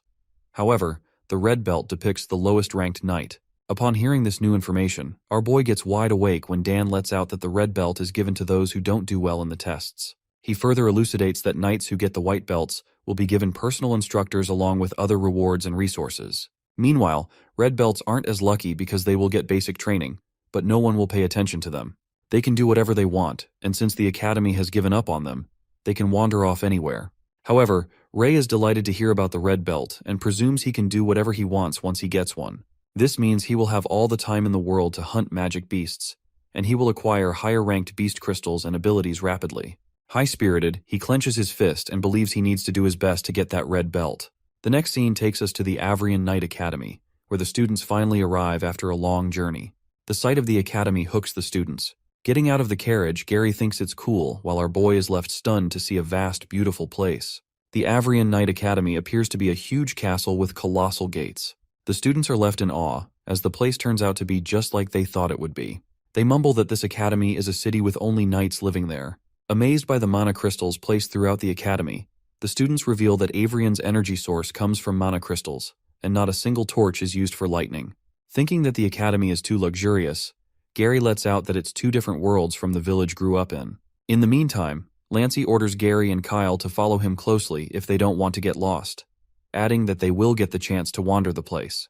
Lancey the squire shows them around the academy as they walk through the armory. Reaching the library, Lancey instructs them to shut their mouth and keep quiet when they are in the library. While some of the girls peeks at Sir Lancey and think about how handsome he is, Dan asks him if the librarians are knights too. The knight utters that all the graduates of the Avrian Knight Academy need to volunteer in the city for 2 years. Then they are allowed to either stay or leave. Before they head to the dorm, Lancey shows them the last point of their tour, which somewhat looks like a cemetery. That's when Lancey unveils that this place holds the remains of the knights that have fought or died for the Allure Kingdom. He adds that he has come here to remind the students that war has never ended, and they have to remember that as knights their first duty is to protect their home. While the students chant they will fight to protect their home, Ray quivers with anger and reckons how dare these humans use the bodies of dragons as materials to make their armors and weapons. At that moment, Sivlia raises her hand and asks the knight about the sculptures and who they were made after. Lancey responds that these sculptures were made after the founders of Avrian Knight Academy, known as the legendary Dragon Knights. As the students start to chatter and ask questions about the Dragon Knights, Lancey informs them that they will know when they will study the Academy's history. While the students head back to their dorms, Ray loses his cool and Gary calls him out. Activating his dragon eye, Ray witnesses a tomb below the graveyard and senses something is alive down in the tomb. As they walk towards the dorms, Gary wonders who they will be living with and hopes they live with easygoing people. Meanwhile, Ray, who seems to be zoned out by his thoughts about that thing alive in that tomb, speculates that it was not a magical beast's energy, but something really strange. But his moment of contemplation is interrupted by Gary, who asks him if he even listened to what he said. Ray responds to him and says that he was talking about roommates, and at that moment they arrive at their dorm. It turns out they are in the same dorm, and gets curious about who else will be joining them. To their surprise, Sylvia approaches them, and it seems like she will be sharing the dorm room with the boys. While Gary is flummoxed, Sylvia gets flustered when she sees Ray and turns pink. As the girl seems to be uncomfortable about the situation, Gary makes her understand that it's not surprising as he's heard that the Academy has always treated everyone equally regardless of gender, adding that she should look on the bright side as they're nice boys. But Sylvia, who seems to be utterly nervous, smacks Gary, who leaps to the ground and storms away in anger, making it clear that she won't live in the same room as boys. As poor Gary, who gets whacked by a girl, lies on the ground, the other two people witness the whole thing and let out it was really something. Ray assures them that it's nothing but a young Missy throwing a fit. The two other people turn out to be their dorm mates, Monk and Ian, and Gary welcomes them, introducing himself and Ray. Peeking at Ian's red hair, our boy presumes that he has red hair too, while Gary looks at the dorm mate list and concludes that 2 more roommates will join them, Dan and Marcia Woodwork. In the meantime, Sylvia seems to be trudging down the stairs and moves towards her room full of boys. She gives the boys a terrifying stare and warns them not to enter the room as she is going to change clothes. While the boys are disowned from their dorm, Gary says that he knew that they wouldn't allow her to change dorms, and in that moment, Dan joins them. Asking the boys why they're still standing outside, Gary lets out that they were waiting for him as they found a big cockroach in there, adding that they are looking for someone to deal with it. Upon hearing this, Dan gets all fired up and utters that how can these future knights be afraid of a measly cockroach and show them how it's done. He bursts open the door, while the boys are shocked and try to hide their laughter as they've pulled a dirty prank on their new roommate. The next scene takes us to the dinner hall where everyone seems to be stuffing themselves. Dan, who got tricked by his roommates, asks them if it was fun as now he has pissed off that girl and she can even try to kill him in his sleep, calling her a walking bucket of gunpowder. While Dan has a slap printed on his face, Gary lets out that it would be nice since many people don't even get the chance to talk to her. As soon as Dan blabs something about the girl, Sylvia hears their conversations and gets miffed at them for what they've just said, while Dan and Gary panic and justify that they said nothing about her. On the other hand, our boy seems to be enjoying to the fullest as he stuffs himself with a variety of food. Sylvia looks at them and mumbles how they can be eating right now as she gets anxious about being tested soon. As our boy is only focused on eating, Gary assumes that she's talking about the test for the night belts and asks her what this has to do with eating. While they eat like pigs, Ray utters that it's all for free and Sylvia looks so done with them both, saying that there's no saving them. In the meantime, senior students look at them and assert that they shouldn't have expected anything else from poor country bumpkins who seem to be stuffing their faces like that, and blabbers that they haven't eaten anything nice in their life, referring to Ray and Gary. With their faces stuffed with food, they both turn around and look at the seniors who still keep mocking them and laughing at them. The annoying seniors then stops at Ian's seat and begins to make fun of the muscular red-haired guy for how big he is and blabbers that he takes so much space that the poor chair is gonna break, calling him a country boy. Meanwhile, poor Ian seems to be upset as he gulps down his tears. The senior bastards utter they want to puke at the sight of these red-haired freaks who churned out of Rennie. Upon hearing such colorful remarks about themselves, Kyle stops eating while Sloth calmly sips on his tea and presses his twin badger's hand as he is about to pull out the knife to rip that bastard's mouth. As they continue to spit nonsense about the red hair curse being contagious, calling them country bumpkins and asks them to leave them alone as they don't want to have disgusted red hair like that. Monk, who seems to have enough of this bullshit, stands up and tells the two senior bastards to stop it because they're being too much. While Ian stops his friend for defending him, the seniors tell Monk to stay out of this and asks him if he's going to fight for this red-haired freak, concluding that he will get a red belt at the very most, so he should mind his business or else they will beat him up. The over-the-top seniors addressing Ian as a red-haired monster compliments him for knowing his place and instructs him to take the long way around when he encounters them in the future. As soon as that bastard utters these words from his mouth, someone throws food at him. The senior gets mad and asks to show himself whoever did this, calling him a fucker. That's when our boy enters the scene and shows himself. He smacks the senior's face at the table and twists his arm. Holding him down the table, Ray asks the senior who did he threaten about taking a long walk around, and the bastard lets out that he is talking about him, the disgusting red-haired monster. The ruckus at the dinner table grabs the knight's attention as the kids inform them of the guy who's gone crazy at the table. Meanwhile, Ray, who seems to be raging with anger, beats the crap out of that blabbermouth, and Ian stops him and assures that they didn't hurt him. Urging him not to make a ruckus as the knights are watching, Gary tries to stop him and Sylvia informs him of the tests that are to be held soon, so it will affect his first impression. Our boy doesn't let go of the senior and holds him tight as he twists his arm. The students call Sir Knight and complain to him about the red-haired guy acting violently toward another student. At that moment, Sir Lancey enters the chaos and commands Ray to release the boy. While the senior screams out of pain and calls out for Sir Knight to save him, Ray, who squeezes his arm harder. As Lancey again commands Ray Talon to stop, our guy confesses to Ian that this is something he learned growing up, that when someone wants to take advantage of him or treats him like shit, it's important to show them the consequences of their actions. It seems like Ray has broken his arm, and the students are left in shock at the scary sight of the red-haired guy. Finally releasing the boy, our boy points at the senior and tells Ian that people only learn when they teach them a lesson. On the other hand, Lancey, their supervisor, glances furiously and asks Ray why he didn't listen to his orders. With a sneaky smirk, our guy apologizes to him and responds that he thought out of all people his teacher would understand what it would be like to hear problems that only he wants to hear, just like him. Without a flinch, Ray holds Gary's hand and says to continue eating because they don't want their appetite to be affected by those pieces of trash. Meanwhile, Knight Lancey is pissed off at Ray's bold move. The whispers begin to initiate about the seniors starting the fight first, and adds that they've always been bullying people, so it was about time that they got humbled and got their butt handed to those red-haired fellows. After that, the three commanders arrive at the academy, and the students assume they are preparing for the test. Winford commands everyone to keep quiet as he welcomes the head of their academy, the 6 elders. The 6 heads of the academy emerge in the hall, wearing cloaks and hiding their faces with masks. Watching the heads, the students start to get nervous and wonder if this test is that much of a big deal as they've heard of the 6 elders watching the test before. As Ray witnesses the 6 elders as their footsteps rumble, he ponders if these 6 people are way too strong, just like the humans who killed him and his dragon kind. While he snaps out of it, Winford continues to elucidate that these 6 elders as witnesses will be testing their new knights to be, and according to the test results, they will be given belts of different color that showcases their abilities. He adds that if the students don't do well, they will get a red belt, which means more like they've failed in a sense. But Winford encourages the students with a pleasant smile and urges them that even if they get a red belt, they will still have a chance to stand where he stands today. Stirring up their spirits, Winford utters that every single one of them standing has shown their talent from the day they were picked at the age of 5. He motivates them not to give up as their future training will help them hone the talents they have. Our boy peeks at Winford and ruminates that he's encouraging and positive as ever, and gets a little anxious as he thinks how would he react when he sees him get the red belt. Later, Winford finishes up his speech and leaves the rest to Lancey. While Lancey assures him that he will do his best in the duties, he looks over at Ray and gives him a deathly glare.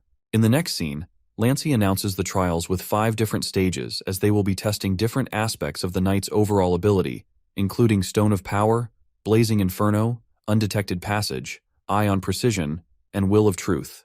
In the first stage, the Stone of Power, Lancey explains to the students that they just need to push the big rock, and once it reaches the goal position, they will be done with this stage. Everyone has 2 chances, and if they fail their first try, they can use the pair of magic gloves on their second try.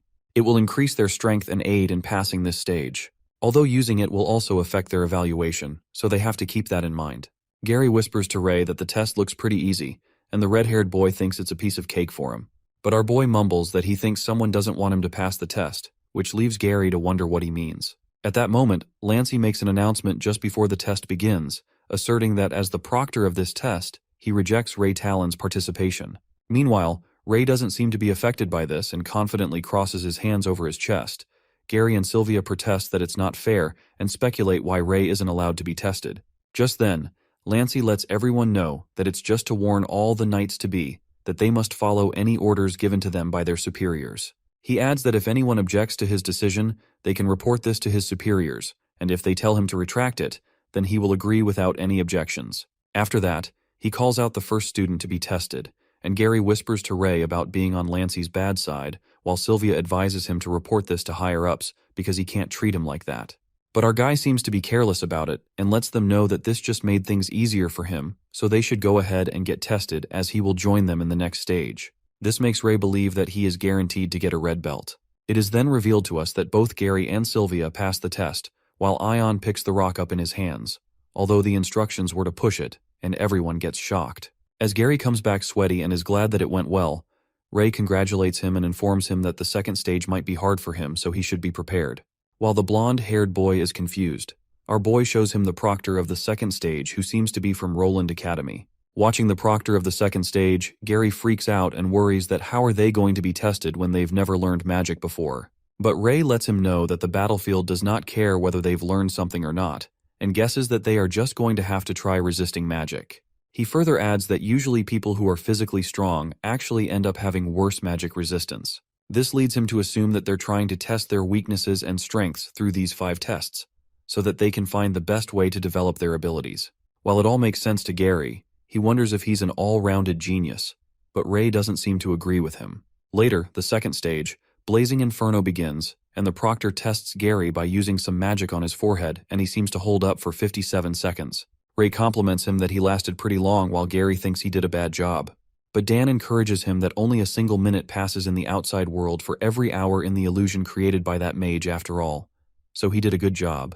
Next up appears to be Sylvia, and as the mage starts testing her, she relaxes herself that this is all an illusion so he can't scare her. As the mage casts an illusion of fire, the girl does a great job as 5 minutes pass already while others gossip about how good she is. While everyone thinks that Sylvia is a goddess, the proctor informs her that she has proven herself. After that, Ray comes up next as the mage calls out his name and Sylvia wishes him good luck. While our boy thinks that 20 seconds should be enough or he should just give up immediately, he gets prepared to be tested.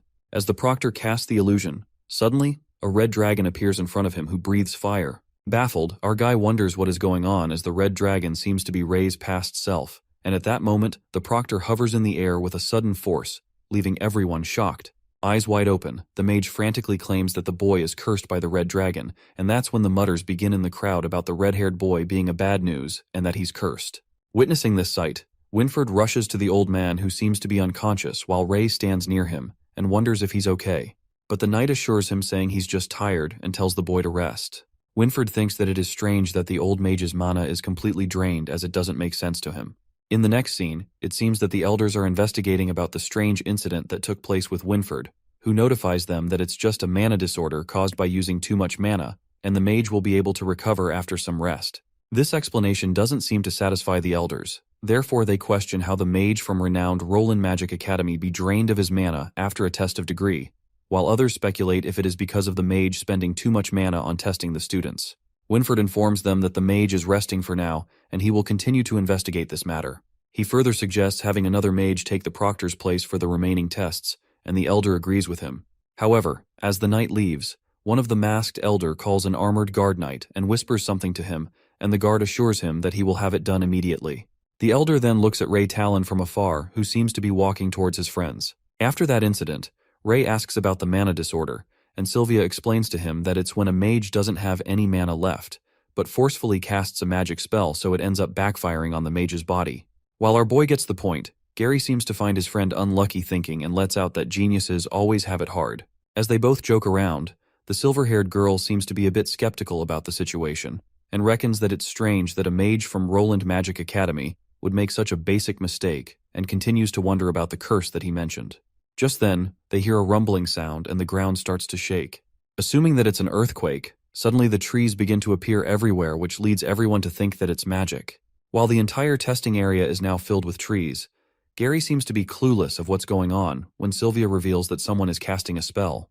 That's when a proctor shows himself and announces that their third stage of the test is starting now. As everyone is taken aback by the situation, the proctor instructs the students to follow him and replicate his movements the best they can. Just then the third stage begins.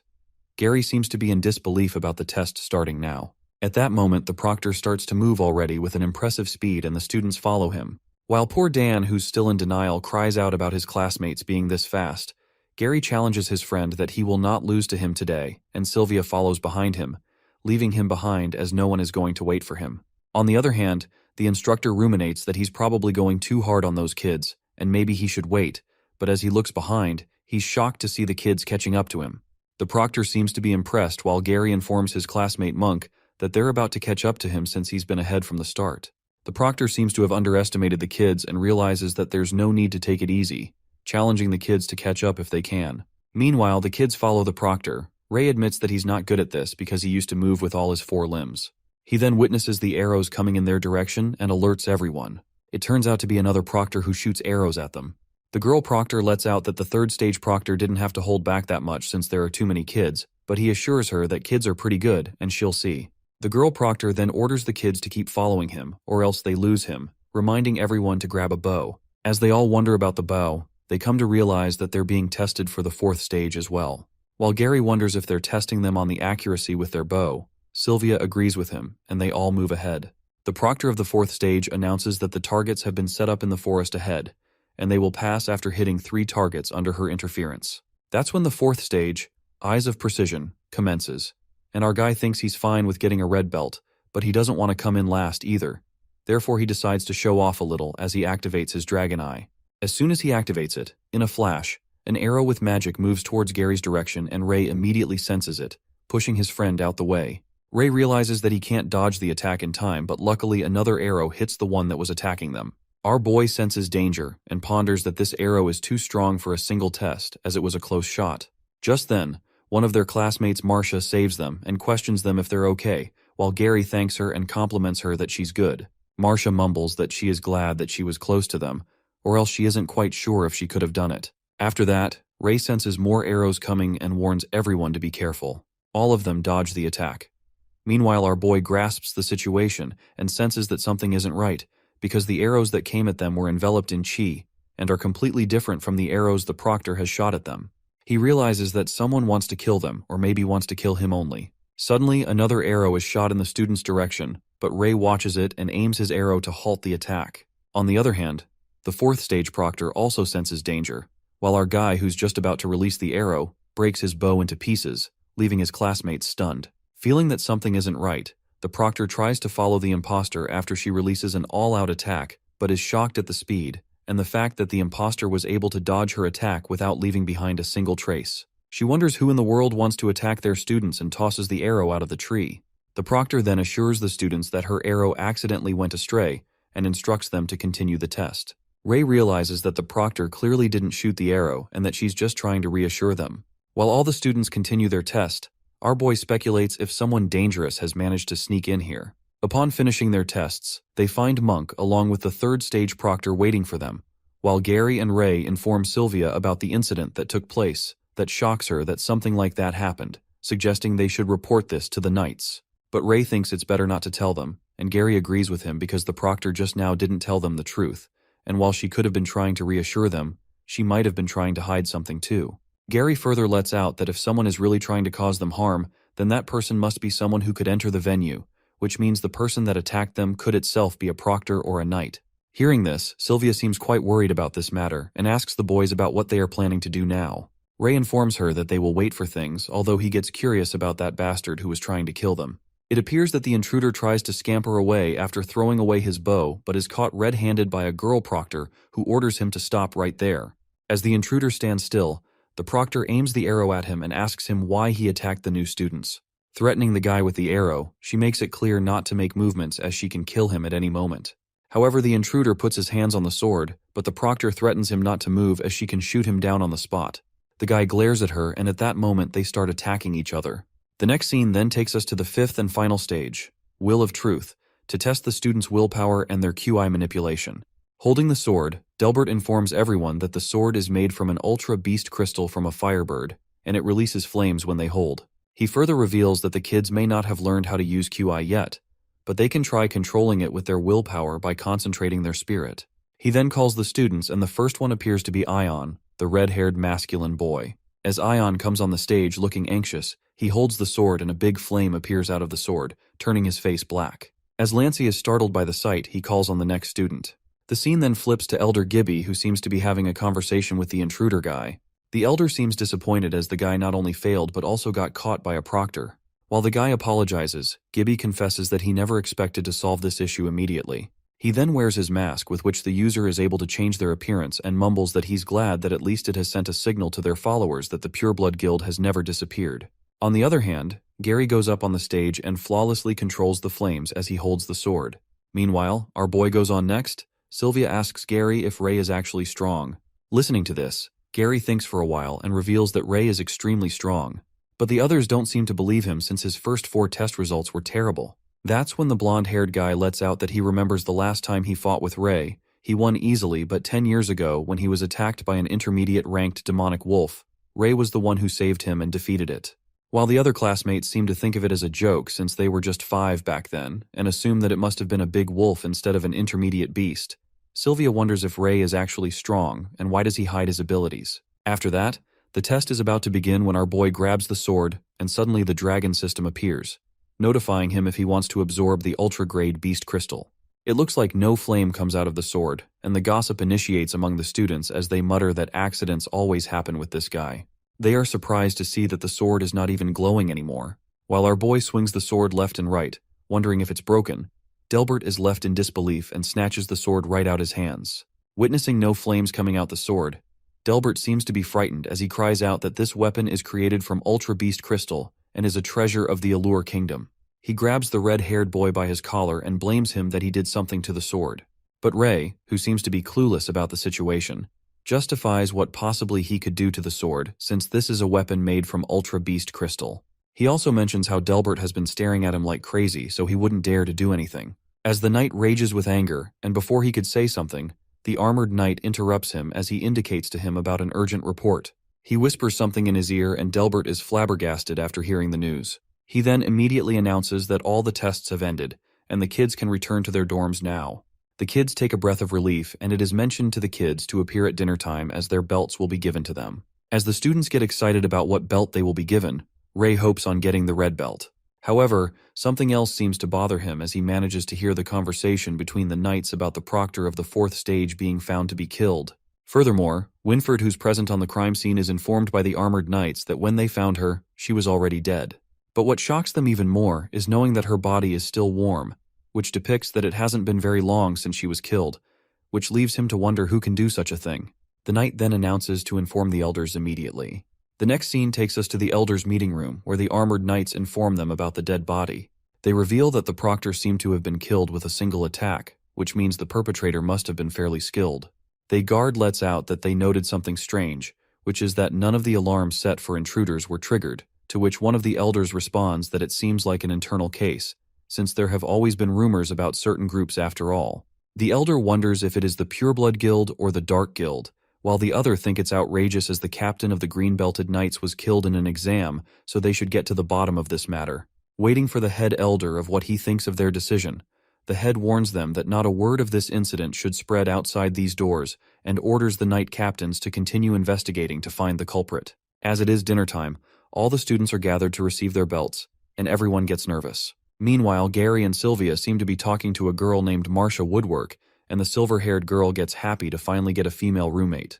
Concerned about her surname, the blonde-haired boy asks Marshall if she happens to know Anne Woodwork, and it turns out that she's her daughter. On the other hand, Ray is immersed in his thoughts about the proctor who was killed, and assumes that it's definitely not done by someone common, but one of the higher-ups. Thinking that it could be the commanders or the elders, Our guy snaps out of his thoughts when Gary interrupts him and asks him if remembers the adventurer they came across on their way to Rennie all those years ago. He goes on to tell him about the woman they met turns out to be Martha's mother, and wonders what a coincidence this is. But Ray doesn't seem to listen to anything he has said to him, which makes Gary mad at him and notices that he has been zoning out lately. Meanwhile, Sylvia reckons if he was still thinking about the person who shot the arrow, Gary pinches his cheeks as hard as he can, and that's when Ray mutters that he was thinking why that sword on the 5th test didn't respond to him. Our boy refrains from informing them that the proctor was killed, as it would only become more dangerous. While Gary pinches his cheeks, the silver-haired girl seems to find it strange and utters how unlucky Ray is. As she is about to say something about what happened to him at the 2nd test, the Knight Commanders arrive at the spot. Winford announces that they are going to hand out to them their night belts, so he orders the students to come up when their names are called. The first one to be called upon is Gary Blueblood, and as he confidently walks through the hall, the students whisper how he was the best among them all, predicting that he will get a white belt.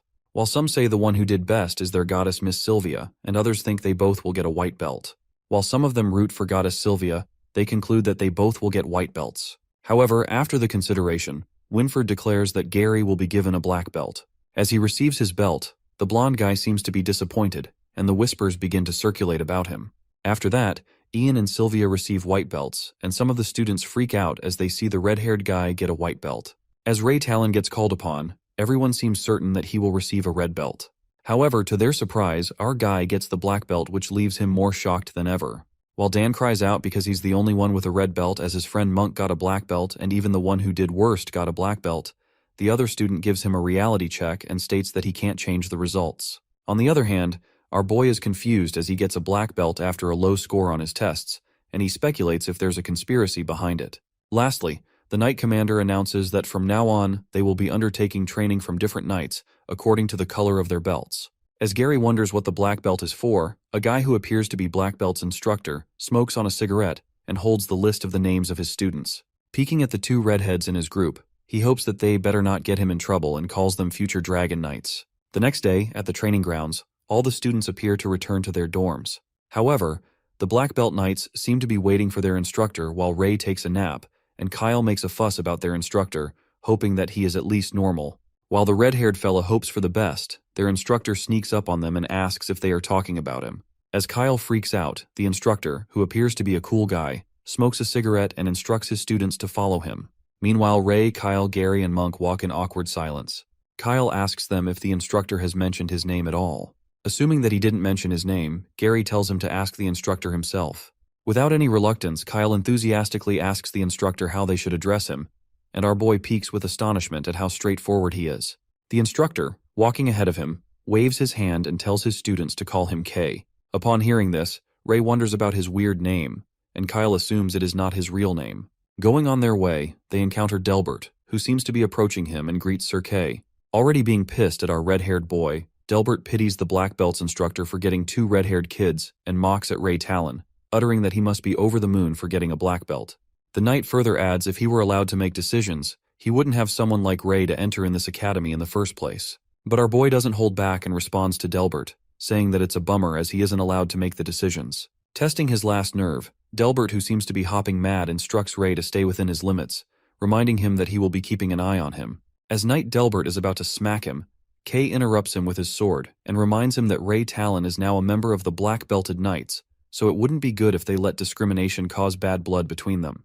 While the sword holds back Delbert, he smirks and presumes that everyone will find out that their prophecy about Ray is wrong sooner or later. After that, Delbert, who seems to be pissed off, wishes him luck while the students are left baffled and start gossiping about the prophecy thing that the knight mentioned, wondering if they have ever heard about it.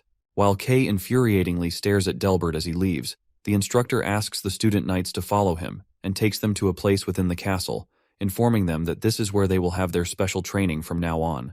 As they arrive at the chamber, it emerges to be a pitch-dark place, and the students are startled when they witness an ominous wind blowing towards them as they struggle to open their eyes. Noticing the ramshackle and the dark place, the eerie silence scares the pants off Monk and Kyle, who wonder where Sir Kay went, adding that they didn't notice him as he disappeared out of the blue. While the others panic, Ray activates his dragon eye and speculates that the instructor is gone, as he can't even find him with his dragon eye. Unable to see him, Gary asks Ray if he can see their teacher, but our boy informs him that he can't spot him at all. That's when Kay furtively creeps up on them and scares the life out of the two of them as he holds them from behind. Holding the candle, the instructor reveals that they will be training in complete darkness to improve their abilities further and polish their senses. He adds that they will train here until they become one with darkness and turn it into their sharpest weapon. Upon hearing this, Gary, who seems a little worried, asserts that he has heard that black-belted knights will be consigned for assassination missions in the future, asking Kay if it's true. While Ray realizes that his friend is worried about the assassination, the instructor, puffing on his cigarette, says that they have gotten abilities that make them more suited for assassination missions than others. He concludes that Gary has to accept this fact, even though he doesn't want to, as that's how things will be. Looking disgruntled, Gary questions why they can't fight fair and square like the others. That's when the instructor steps forward and makes him understand that they were chosen because they have special qualities that others don't. He pats Gary's shoulder and lets out that if he wants to fight fair and square, he certainly could, so he doesn't have to worry. After tossing them the black belts, Kay commands them that they can fight however they'd like from today on. The next day, Ray looks at his watch, which shows his rank as 300, and he presumes that this watch depicts the current rankings. Lying down on the bed, he ruminates that, according to Sir Kay, the rankings would be renewed every day after practice. Meanwhile, students of the same grade can challenge each other at will, and if the lower-ranked students win, they will take the place of the higher-ranked students, which means the higher the rank, the more resources they will get.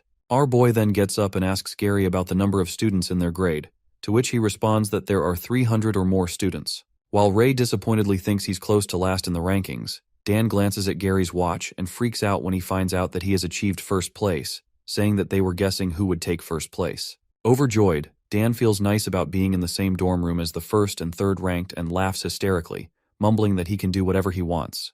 While Gary is pissed at him for flaunting others' ranks, Sylvia, the third-ranked knight, seems to be chattering with Marcia, looks over at Dan being so overly excited, and lets out that boys are foolish. After that, Ian asks Monk why he looks so happy. Monk stares at his watch as he is ranked 65th and gets low-key thrilled. High-spirited, he believes he will continue to work and tells Ian that it's nothing. 10 days later, Ray appears to be walking through the hallway and contemplates that he's so close to 100 points for beginner beast crystals, but he didn't get too much from hunting. Reaching his dorm room, he snaps out of his thoughts when he listens to someone arguing inside as the noise echoes out of the room. It turns out Monk frantically argues with Gary as he utters that he can only go up in rankings because of his special training. On the other hand, Gary quarrels with him to prove his points and tells him that he thinks training stuff is a little deceptive as it's useless to him. While Monk angrily explains that special training is not useless, instead, he's just bad at it, Gary fires back, muttering that he can keep his ranking without it anyway. Watching them argue, our boy gets confused at what's happening, and Dan lets out that he has never seen Monk so agitated. He adds that they're arguing about whether special training for the black belts is helpful and asks Ray what training they guys did. Regarding the special training, Ray reckons it is a given that Gary isn't good at stealth, assassination, and hiding one's trace, but Monk has shown great talent for it. As they continue to bicker, our boy speculates that Gary is not wrong either. He is better than Monk in all basics, and even though Monk is becoming strong quickly, Gary's still stronger than him overall. Meanwhile, Monk yells that he can't just put down his hard work like that. Gary angrily shouts that he can think whatever he wants as he just gave his opinion. Concerned about them fighting, Sylvia jumps between them and tries to stop the feud, asking Ray to help her. But our guy, who doesn't seem to be interested in their matters, responds that she can fight it out herself, and Dan excitedly lets out that it's a great idea. While Sylvia is annoyed and tells Dan not to fan the flames here, Monk claims to have a rank battle to end this once and for all. Gary agrees to the battle, saying that he's okay with it, and challenges him to see if those skills he loves so much are helpful in the battle. The next scene takes us to the training grounds, where the students chatter that someone's challenging the first ranker in the battle. As the word seems to spread already, the kid wonders if it's the blonde one as they have heard that it was another black belt, ranked pretty high. Hearing about the battle, Sebastian, who turns out to be Delbert's youngest son, gets curious about it, but a silver-haired boy assures him that it's nothing to look at as they are just some country bumpkins from Rennie. On the other hand, the bald, red-headed guy Kyle energetically calls everyone to place their bets in the wooden box for the top star, Gary, versus the Black Horse Monk, to guess who will eventually succeed. While Dan seems to be the first person to bet, he bets for Gary for 10 pieces of silver, and Sylvia loses her nerve and shouts at Dan for betting on his roommates. But to her surprise, her roommate Martha also bets on Monk, thinking that maybe he will surprise them, and poor Sylvia is shocked to see her. Bothered, Sylvia asks Ray if Monk has a chance to win this battle. At that moment, the fight seems to begin as Gary and Monk hold their wooden swords while Kyle acts as a referee. Witnessing this moment together, Kyle excitedly commands them to begin. Meanwhile, Ray asks Sylvia if she thinks Gary's going to win, and the battle commences as both opponents strike at each other. As they continue to have fierce competition, Sylvia elucidates her point of view by asserting that Gary is definitely gifted, has a great technique, and stands out among all of them. However, Monk has worked harder than anyone else on the special training, and he's most likely Gary's greatest current rival. Monk strikes a powerful blow at his opponent with the sword and it creates smoke all around. As he thinks that his training worked, the smoke disappears and Gary manages to block the attack. While their swords collide, Gary warns Monk to give up as he can't win. On the other hand, Ray concludes that Monk has certainly improved a lot, and Gary has to deal with him carefully. However, he still thinks that Gary is going to win. Our guy then takes a yawn and is about to nod off. Sylvia, who seems to be focused on the battle, lets out that Monks can't fill in the gaps within his abilities in such a short time, while Martha, who betted on Monk, stresses out as she watches him losing the fight. All the people in the training ground seem to anticipate Gary as the winner, and it turns out to be the truth when he strikes one last shot and breaks Monk's wooden sword, which shatters into pieces. As Gary wins, Monk is left in disbelief with his defeat and utters how this could happen. He melts in breakdown, and Gary apologizes to him, saying this is how it works. But Monk, who is not happy with his defeat, grabs his broken wooden sword with a sharp edge and loses control when he runs towards Gary, who appears to be standing on his back. Meanwhile, Monk acts frantically and moves towards him with his sharp-edged sword, saying that it's not over yet. Watching Monk, who is about to backstab Gary, Sylvia shouts at him to watch out, and Martha yells at Monk to stop. The sword, which seems to be a second away from Gary's neck from being slashed, is stopped by someone, and the blood begins to drip out of his hands. That's when Gary looks back and Sylvia is shocked as she wonders when Ray got there.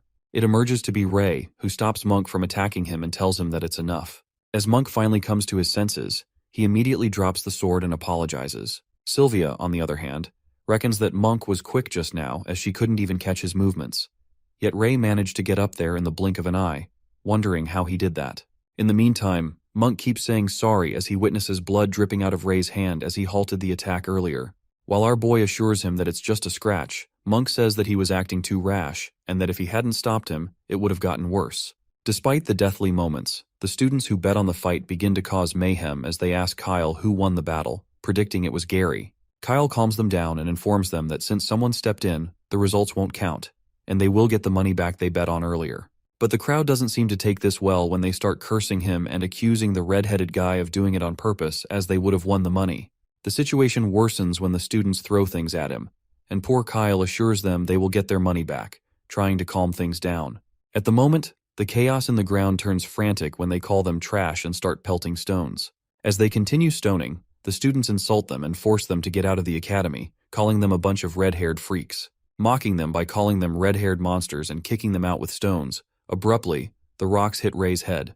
Monk leaps in front of him and stops the students from attacking him, but the bastards shut him up and tell him to get lost. Meanwhile, Gary asks Ray if he's okay, as his head seems to be bleeding. Sylvia and Martha try to stop everyone, but the crowd seems to go berserk. On the other side, the silver-haired guy, Sebastian Spoony, grabs a big brick and plans to throw it at the red-haired guy. But Monk arrives at the scene and throws the stone at him, making his brick fall. When Monk asks him to stop and tells him that it has nothing to do with Ray, the silver-haired boy lashes out at him and threatens him that he will remember this as he calls him a brat. Sebastian also seems to lose his cool, getting annoyed. It is revealed to us Ray is once again ridiculed by the humans as they call him a red-haired freak as nothing good happens when he's around. Calling him trash, they wish he would have never been born and he's a walking disaster, urging him to get out of the academy. As the brutal whispers sharper than an arrow reverberate in Ray's mind, he ponders why it always happens to him and these filthy humans never fail to disappoint him every single time. While their voices echo in his head as they curse him for being red-haired and crush his soul with their piercing words, Ray bursts with fury as his veins pop and decides they are the ones who should die. That's when Sir Winford arrives at the scene and finally the situation gets controlled. Gary informs the knight that Ray is bleeding a lot and he needs to be healed immediately. Meanwhile, Winford urges to help with injuries. Our guy lets out that he's fine and it's just a scratch. Asking if the knight needs anything, Winford reluctantly informs Ray that his mother is here to meet him. As Scarlet waits for her son, Ray appears and calls upon his mother. She greets him and tells him that it's been a while since they met, noticing that he is all grown up.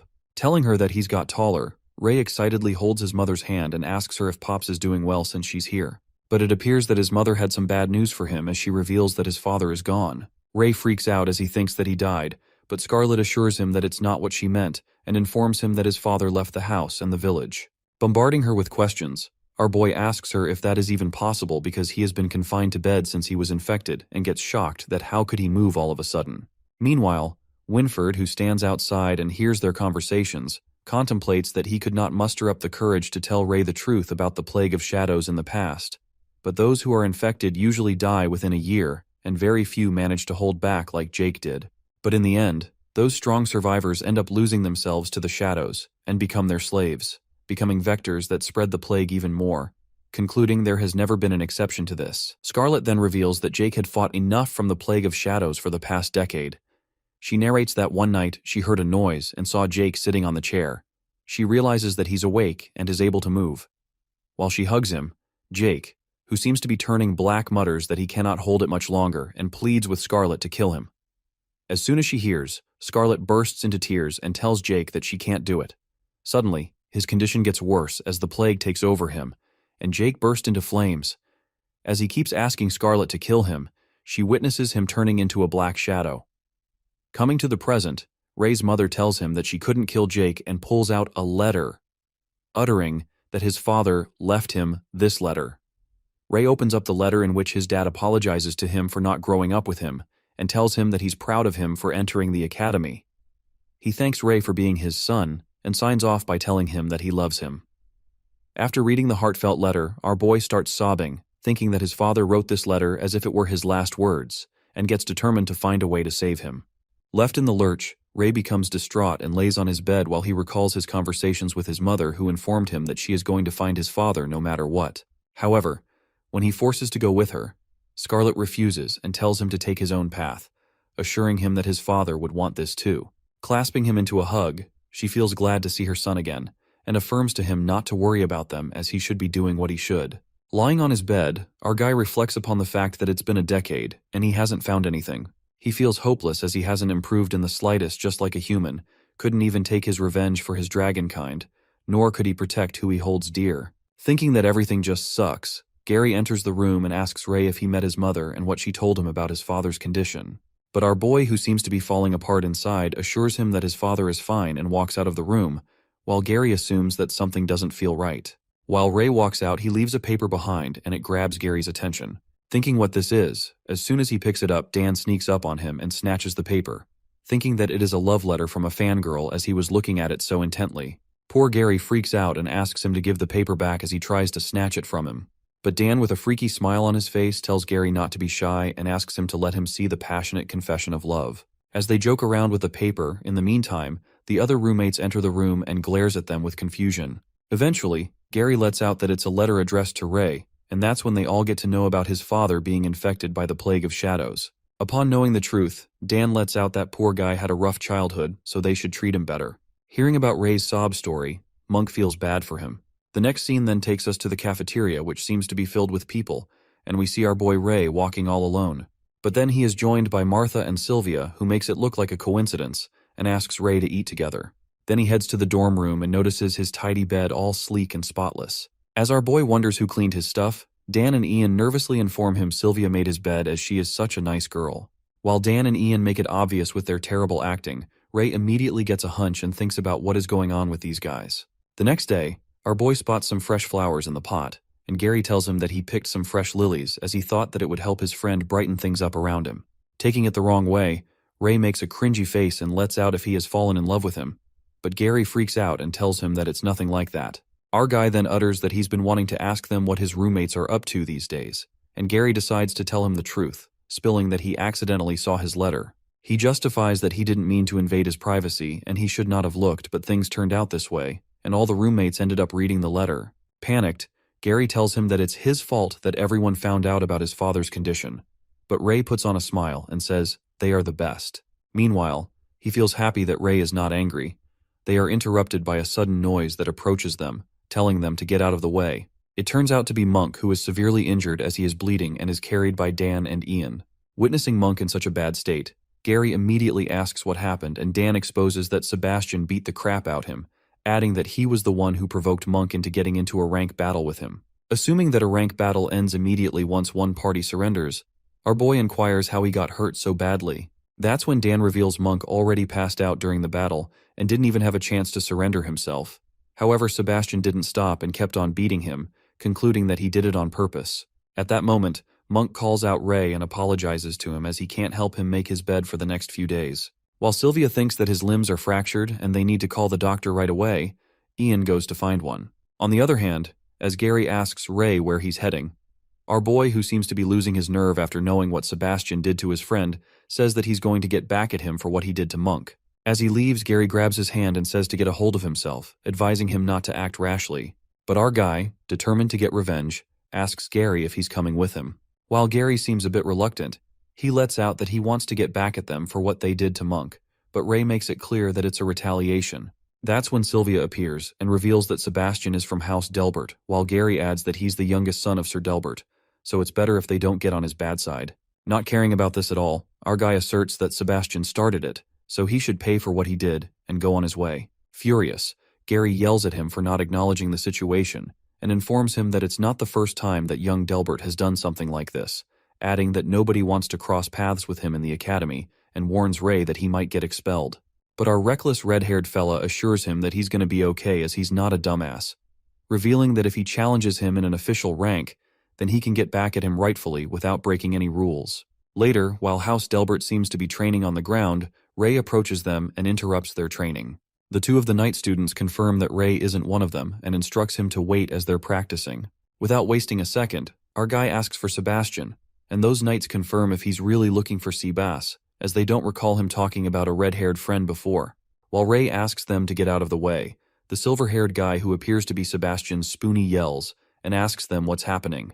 As Eric, the silver-haired guy, moves toward them, his teammates inform him that this red-haired guy wants to barge in here and seems to be looking for Sebastian. Walking forward, Eric utters that Seabass does not know any red-haired freaks and gets mad at Ray for barging in the middle of the training, adding rude remarks as he asks if his parents never taught him manners. Confronting each other, our guy makes it clear that if he's not the guy he's looking for, he has no business to do with the silver-haired bastard.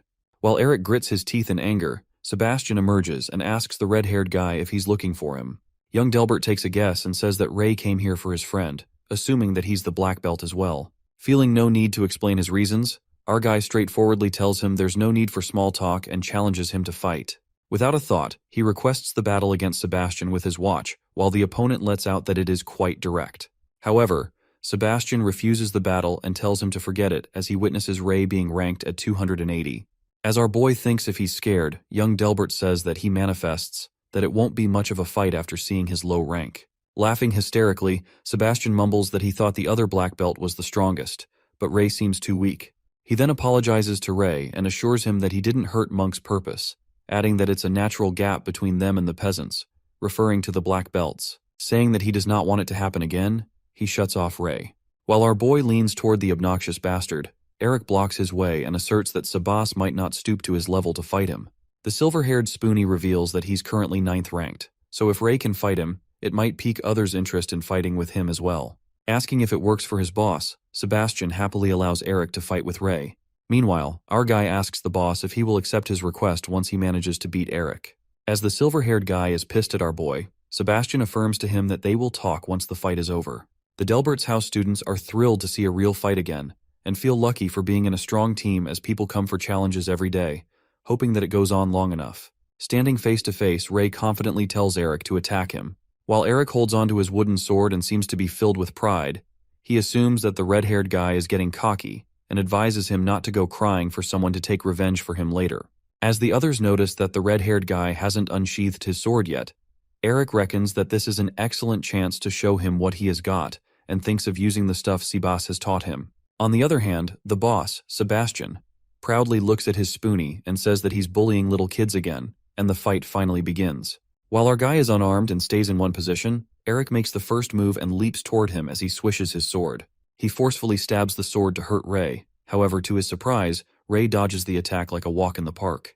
Leaving his jaw dropped, Eric wonders how he managed to dodge such a quick and powerful attack. Saying it's not over yet, he prepares again to make another strike. As the fight continues, Ray breathtakingly dodges his attacks like he's a friend with the wind as he effortlessly leaps in the air, Stressed out, Eric begins to panic as he ruminates that he's attacking as fast as he can, but Ray still keeps dodging everything.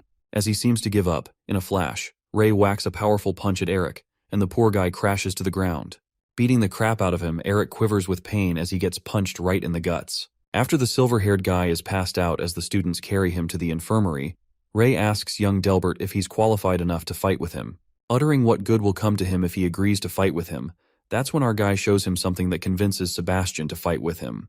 It turns out that Ray tosses out 2 intermediate beast crystals and reveals that he will offer him 2 of them if he wins. Freaking out after watching the crystals, Sebastian asks him where he got those and clarifies that he doesn't want to get in trouble for getting dirty items. While our boy reveals that his parents left these crystals for him as they are adventurers, Ray entices the offer by saying that he still has the chance to get them as he hasn't used them for equipment. It seems like young Delbert is quite intrigued by the crystal as he accepts Ray's challenge but demands one condition. Revealing his condition to make this rank battle held in public, Sebastian utters that he doesn't want people to think that he pried those beast crystals from him unwillingly, and our boy immediately agrees, admitting that he wanted it that way, to begin with. The next scene takes us to the training ground, where students are rooting for their boss Sebas to beat up the red-haired freak. Meanwhile, Kyle, who seems to be walking with Ray, asks if he's really going to fight Sebastian, as he is ranked second, and thinks it's not a good idea if it's true. Concerned, Kyle lets out that even if he wants to earn a quick buck by betting on himself losing, his opponent won't hold back. But Ray assures him that he doesn't need to worry and assures Kyle to do the betting. Assuming that he can't stop him anyway, Kyle asks him to promise a nosebleed out of that bastard, and our boy agrees with a fist bump. While Kyle begins the betting for black-belted Ray versus white-belted Sebastian, Dan asks others how long Ray can last, and Ian hopes that he doesn't get hurt. But Sylvia makes a different assumption, as she thinks that it's not going to be a simple battle. Hearing this, Dan teases her as he says that love really makes people blind, while Sylvia justifies that she doesn't like that guy, proving her point. As she gets mad at Dan, saying that he is blind because he does not believe how strong Ray is, Gary contemplates that he is not worried about whether Ray will win this battle. Instead, he's more worried about Sir Delbert, who might get mad at him for this. Stepping onto the battle stage, Sebastian, being the over-the-top guy he is, reminds Ray and mocks him by saying that the children of knights become knights, but the children of farmers become farmers, and no one can surpass the boundaries of class. Holding his sword, young Delbert makes it clear that Ray might have gotten a little confident after beating Eric, but he will quickly see the difference between them after fighting him. As one of the knight students commands them to be in positions, our guy advises him to leave the nagging for his lackeys. While the fight is about to begin, Ray covers his face with a black cloth that only shows his eyes. As the battle starts, Sebastian makes the first move and smashes the sword towards him. Our boy impressively dodges the attack, and his opponent tells him he's pretty lucky because not many people dodge his first attack. Asserting that his luck is pretty bad, Ray manages to scratch his face in a short time while Sebastian wipes his face and thinks it is too shallow, letting out if this is his true strength, he can never win against him. In the middle of the battle, our guy asks Sebastian why he talks so much and assumes that he has been winning all this time because he keeps running his mouth. Flustered, young Delbert leaps towards him at light speed and utters that his luck ends here. That's when our boy smoothly bolts the attack and pulls off a camouflage move, cutting through Sebastian's face and shoulder as it bleeds. As everyone is left astonished, Dan wonders how Ray attacked him and seems in disbelief as Sebastian got hurt first. While Ian is also shocked at this miracle, Gary presumes when Ray learned this technique and figures out that the way he dodged Sebastian's attack was just like how Sir Kay did it. After that, young Delbert, who seems to have taken enough of this, casts magic on his sword and warns Ray if he can dodge this attack. The crowd cheers for Sebastian as Chi appears to be converging on sword, and they excitedly root for him. While he attacks Ray with the sword merged with Chi, our boy again swerves the hit, but this time, young Delbert seems to grasp his technique and utters that he knew Ray would do that. Knowing that he will keep dodging the attacks, Sebastian's sword goes berserk as it keeps striking at Ray, leaving no room for avoiding the hits. Meanwhile, he continues pounding the sword. The students cheer up for their hero, the white-belted knight, as they think that he's so cool, and encourages him to put the red-haired brat in his place. Immersed in the battle, Dan speculates that Ray has been dodging the attack this whole time, so he is bound to get it. Thinking that bastard Sebastian took things far, Sylvia assures them that Ray is all right and tells him to look closer. She reveals that the one whose advantage is actually Ray's opponent. As they witness young Delbert being slashed numerous times as he soaks in blood, Dan's jaw drops as he thinks that Ray has been avoiding the attacks all this time. But Gary, who also seems quite thunderstruck, lets out that Ray is the one who's attacking the entire time. Sylvia further elucidates that every time he dodged Sebastian's, he counterattacked at least once, adding that Ray gradually minimized Sebastian's stamina to make him exhausted. While poor Sebastian is covered in scratches, he furiously yells that even his father was never beaten up like that. Threatening to kill him, Sebastian runs toward him to make another attack. However, he is again slashed by Ray's sword. Witnessing our boy's classic moves, Dan couldn't seem to believe his eyes, and wonders if it's really Ray, while Sylvia inspects that he had every chance to win in no time, and wonders why he keeps attacking him deliberately. That's when Gary concludes that Ray is doing it on purpose and wants to torture his opponent bit by bit, playing with him just like a predator would with its prey. It is revealed to us that Sebastian's whole face is now covered with cuts and bruises. The poor guy cries out of pain and calls Ray a dirty peasant. But the red-haired boy, who finally takes revenge for Monk, makes one last blow on his nose while he trembles and threatens Ray to wait because his father won't let him off the hook, and he's gonna be a dead meat. Our boy raises his sword once again and thinks that talking to someone like him is a waste of his time and energy. Sebastian, who is about to give up, tells Ray that he will forfeit. However, as he is about to say something, our boy smacks him again with the sword, hitting him just like Sebastian kept on hurting Monk. Ray is blinded by the revenge of his classmate and is ready to do anything to get the blonde-haired boy back for everything he did to Monk, so he won't let him forfeit this easily. Meanwhile, Sylvia and Gary analyze the situation as bad, and if this goes on, Sebastian might die. That's when they hear someone calling out to stop. It happens to Monk and tries to stop Ray, who wonders what he's here. In the meantime, the badly injured competitor gives up, and the match ends with Ray as the winner. At that moment, the students rush towards Sebastian to take him to the infirmary while Gary runs to his friend. The bruised white belt boy seems to be throwing tantrums and orders everyone to get out of his way, challenging the red-haired boy about who will have the last laugh. The next scene then takes us to the central building, the top floor of the Avrian Knight Academy, where we see Delbert causing a fuss about what happened to his son earlier. Kay tries to calm him down and affirms to him that from a knight's perspective, Ray Talon didn't break any of the rules. The black belt instructor reminds Delbert not to ignore the rules, but he isn't ready to hear anything as he smacks his hand on the table. Raging with anger, the knight lets out that if he ignored the rules, he would have killed the red-haired brat on the spot, and tells Kay that he should take a good look at his son because he is disfigured. Delbert further Ray for doing this on purpose since he was born to be a monster. As soon as he utters these words, one of the elders interrupts him and thinks that his words aren't wrong either, as if the prophecy is true, then the red-haired boy will destroy the kingdom. While Elder Vaughn reveals that the prophecy also foretold that the red-haired boy might become the chosen savior of this world.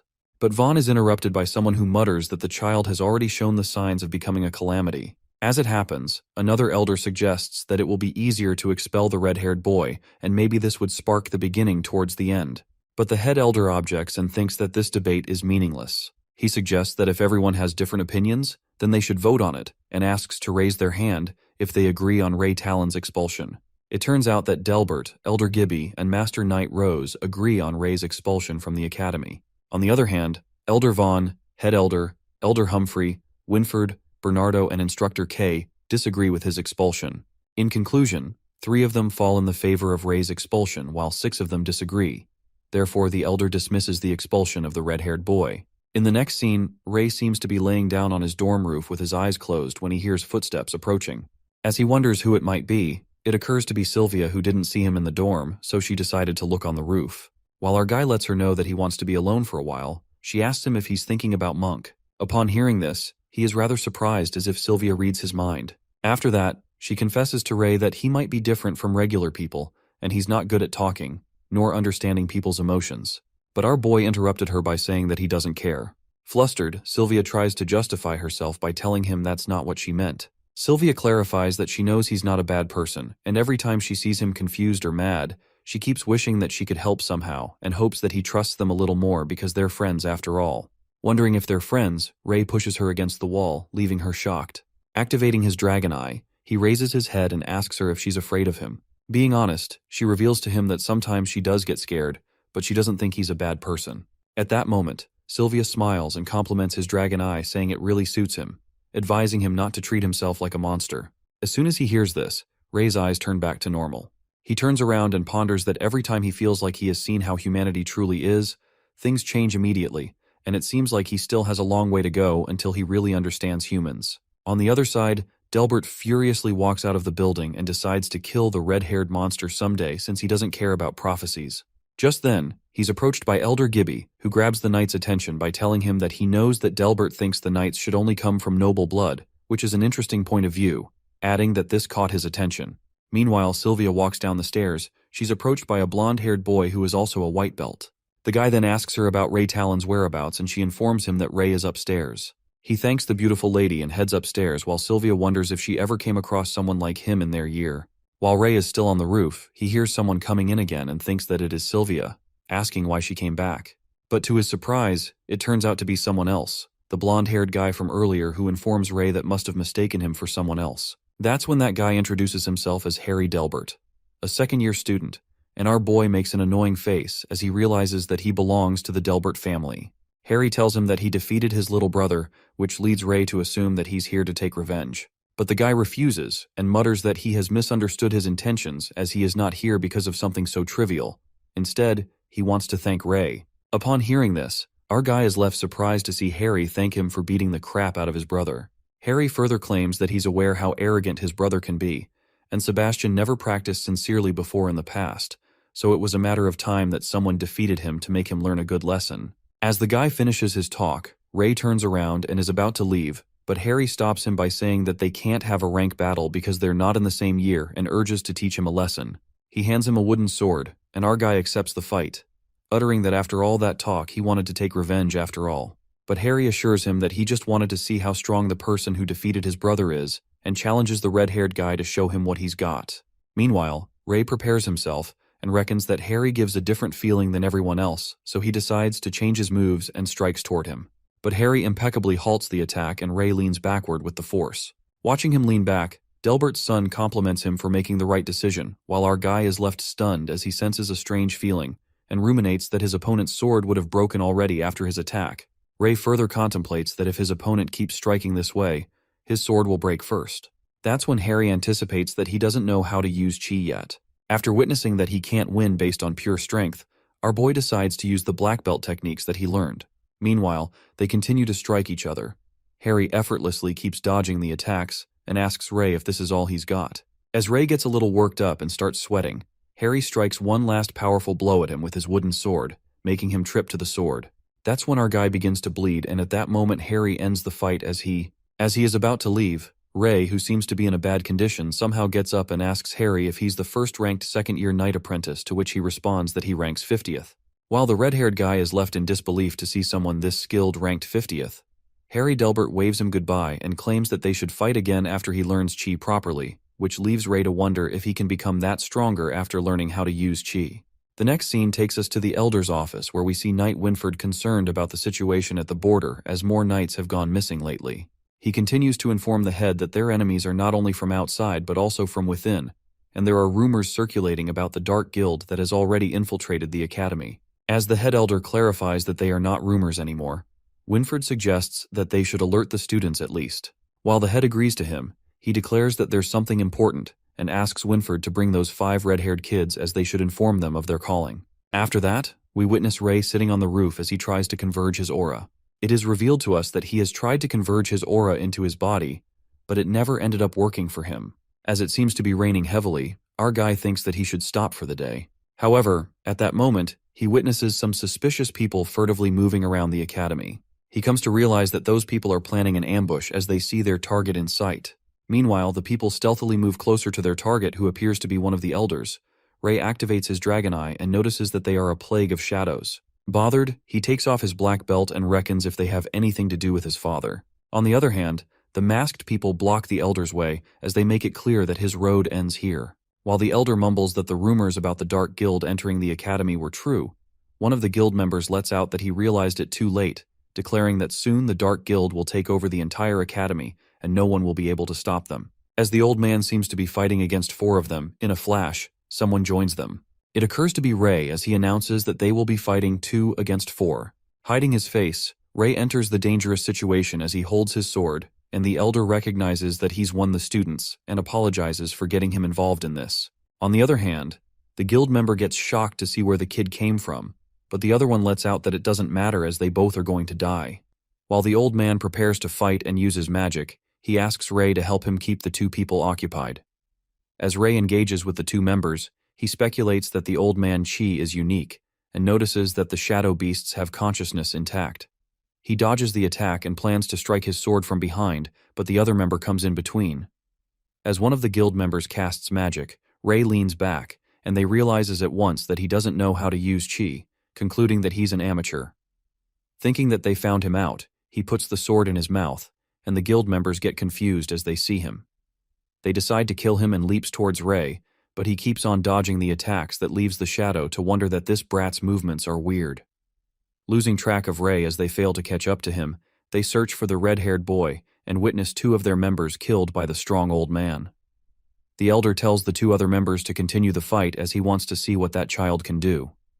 As the guild members seems to be trapped, they think of using their secret power, but before that, they decide to deal with the red-haired kid. Meanwhile, Ray witnesses everything from above and contemplates that the old man did not need his help from the start. Believing that he has got a chance to fight, he leaps toward the shadows from behind. While Ray gives them a hard time as they can't seem to catch him, they eventually trap him. As our boy doesn't seem to have a way out, the elder calls him out and commands Ray to grab the guy's hand and pull towards him. The old man then instructs Ray to turn around and use the momentum to throw him over. The red-haired boy then follows his instructions and tosses the guy towards the old man's directions. The elder then strikes a powerful punch with chi, and the shadow guy glides away as an explosion occurs. Watching the guy explode, Ray wonders how strong the elder is, and at that moment, the knights arrive at the scene. While the one last guild member tries to run away, our guy goes after him, but the elder stops him and utters not to go after someone at the end of their rope. In the meantime, the knights arrive, and Ray obtains a new ability after all these years. The knights make sure that the elder is all right, and the old man assures them not to worry, notifying that there's one member that slipped away so they can chase after him if they want. Meanwhile, the knights chase after that one guild member. The elder appreciates Ray for his help and calls him a talented student. Curious, Ray asks the old man about why the guild members attacked him, but the elder dodges his question. At that moment, the old man taps his shoulder and asks him if he doesn't know how to use chi yet, and suggests Ray to join the martial arts club once he becomes a second year. After that, as the elder leaves using chi and disappears like the wind, our guy is left surprised and thinks that he's a strange old man. The next scene takes us to the head elder's office, where Winford seems to be waiting for Ray. As Ray arrives, Winford informs about the head elder summoning him, which leaves our guy to wonder if he had been caught this quickly.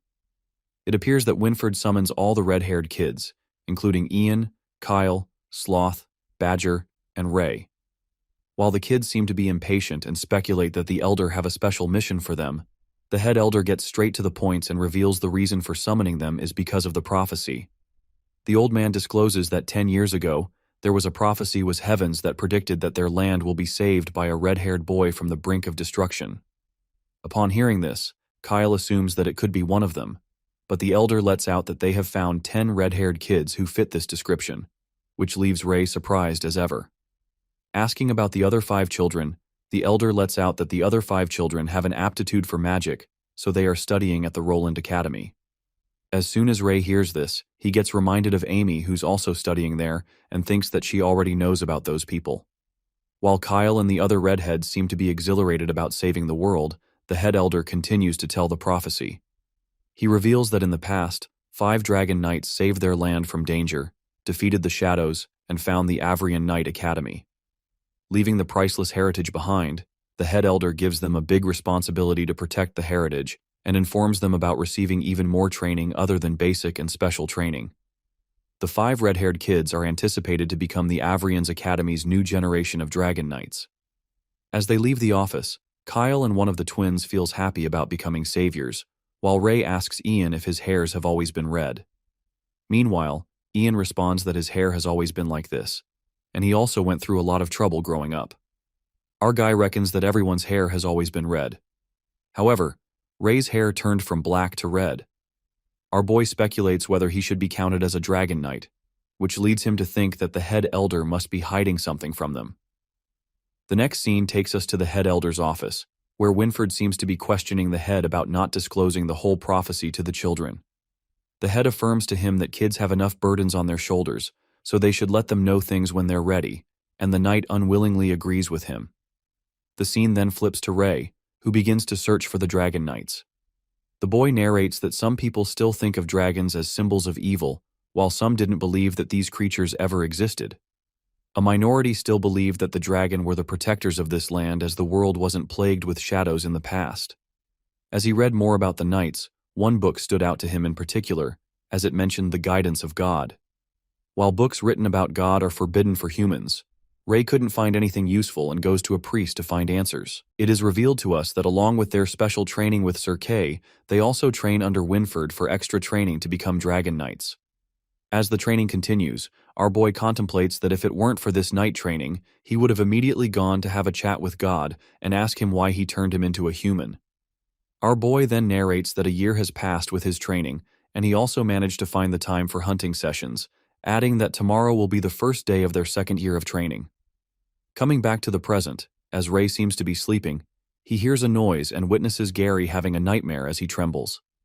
As Gary opens his eyes, he gets scared to see Ray standing in front of him and tells him to go sleep as they have a ceremony in the morning. Assuring that he's fine, our boy gets curious and wonders what kind of nightmare he had that scared him so much. The next day, while Gary appears to have a sleepless night and Ray gets concerned about him, they're greeted by Sylvia, who asks them if they have chosen a club they want to join. As our guy seems to have no idea about clubs, Sylvia annoyingly tells him to pay attention and reveals that all the second-year students have to pick a club to join and train there. Meanwhile, Sylvia decides to join the Medic Club, and Gary have already selected the Swordsmanship Club. Our boy kind of feels left out, but then he gets reminded of someone who told him join a club. He recalls that the old man suggested him to join the Martial Arts Club. With no clubs to join anyway, Ray decides to give it a try and plans on using that time to hunt beasts if he finds that club boring. It is revealed to us that after Ray obtained the new ability, he found out that he had no mana, which is why he failed the assessment all those years ago. Our boy then hopes for things to change once he starts absorbing intermediate beast crystals, but he hasn't been able to act freely after winning against Sebastian, as many people are eyeing him. While he wonders that he's currently ranked 10 and he needs to give up on some fights, Ray finds the way to the martial arts club and is quite surprised when he reaches a place that seems very distant and remote. Witnessing there's no one at the entrance, he decides to go in and thinks if there's a martial arts club in this shabby place. Ray calls out to find someone and finds someone sitting inside. He approaches the man and notices that there's no reaction, and he can't even feel his presence. Assuming that he's dead, as soon as Ray taps on the old man's shoulder, the old man grabs his hand and forcefully slams him on the ground. While the old man gushes with anger and utters how dare he entered this place, Ray clarifies that he came here to join the martial art club as he called him here. Upon hearing this, the old man calms down and realizes that he's the red-haired student that helped him that day. It turns out to be the elder, and he begins to pat Ray. Our poor boy asks the old man why he attacked a stranger without knowing why he came here as he almost died today. The old man apologizes to him and lets out that many strange people have been coming here lately, so he's a bit concerned. The old man gets happy as Ray listened to his advice and joined the club, revealing that he will be his student. As our boy hears this, he is left in disbelief and reckons that the old man tricked him into joining the club. Feeling trapped, Ray wonders how he is going to slip away if it's one-on-one.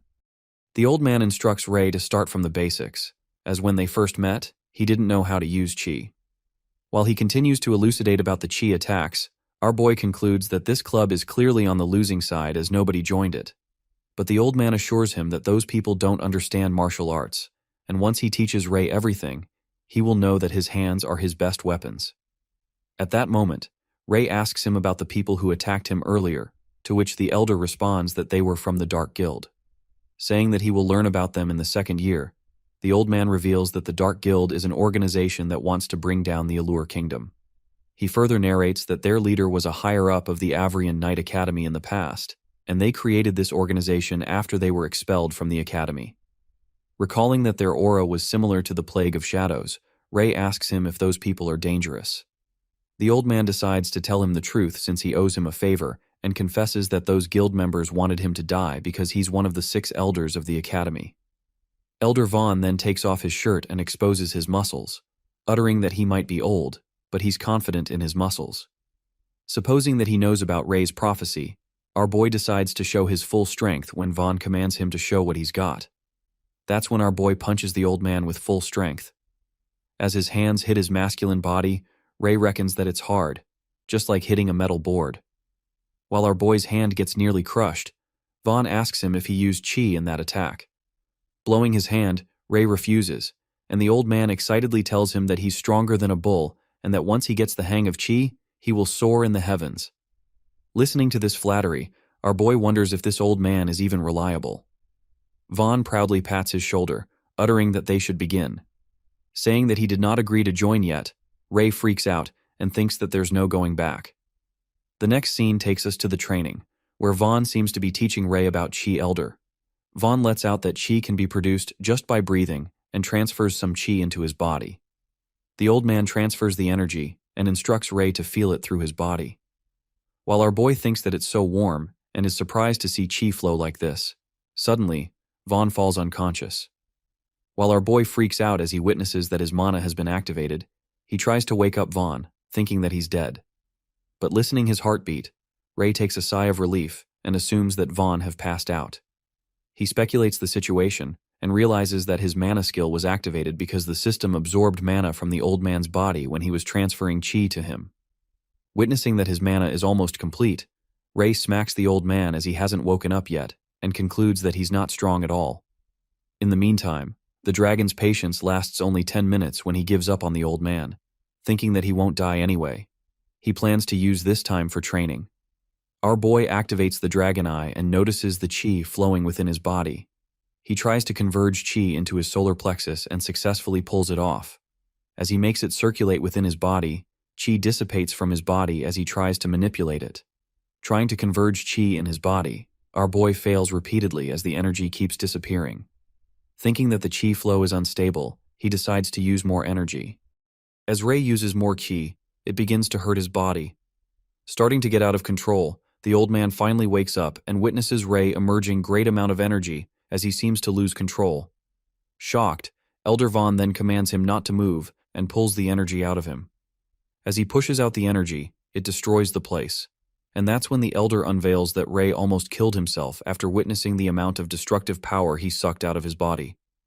Before our boy could grasp the situation, he collapses on the ground. It appears that Ray ends up in a hospital as he opens his eyes after hearing noises. It emerges to be Sylvia and Kyle who speculate that it might be mana deficiency that made him pass out. The silver-haired girl informs him that an old man rushed him here and only calmed down after the dean told him that Ray would be fine and he was recovering rapidly. Meanwhile, Kyle gets suspicious and thinks about who that old man is as he even got the hospital's dean to check on Ray himself. Our boy gets flustered by Kyle's high-pitched voice and ponders if the elder has to be so ostentatious. To make things clear, our guy lets out that the old man is the instructor of the martial arts club. In the meantime, Ray asks Kyle what he's doing at the hospital, to which he responds that he joined the medic club too, as he always have been interested in medicine.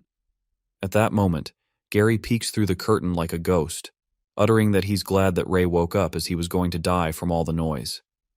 Looking at Gary next to his bed, our boy thinks that they've moved their dorm here, and Gary, who seems to in a bad shape, mutters that he haven't been sleeping well lately, so he ran out of stamina during training and came to the hospital to get some rest.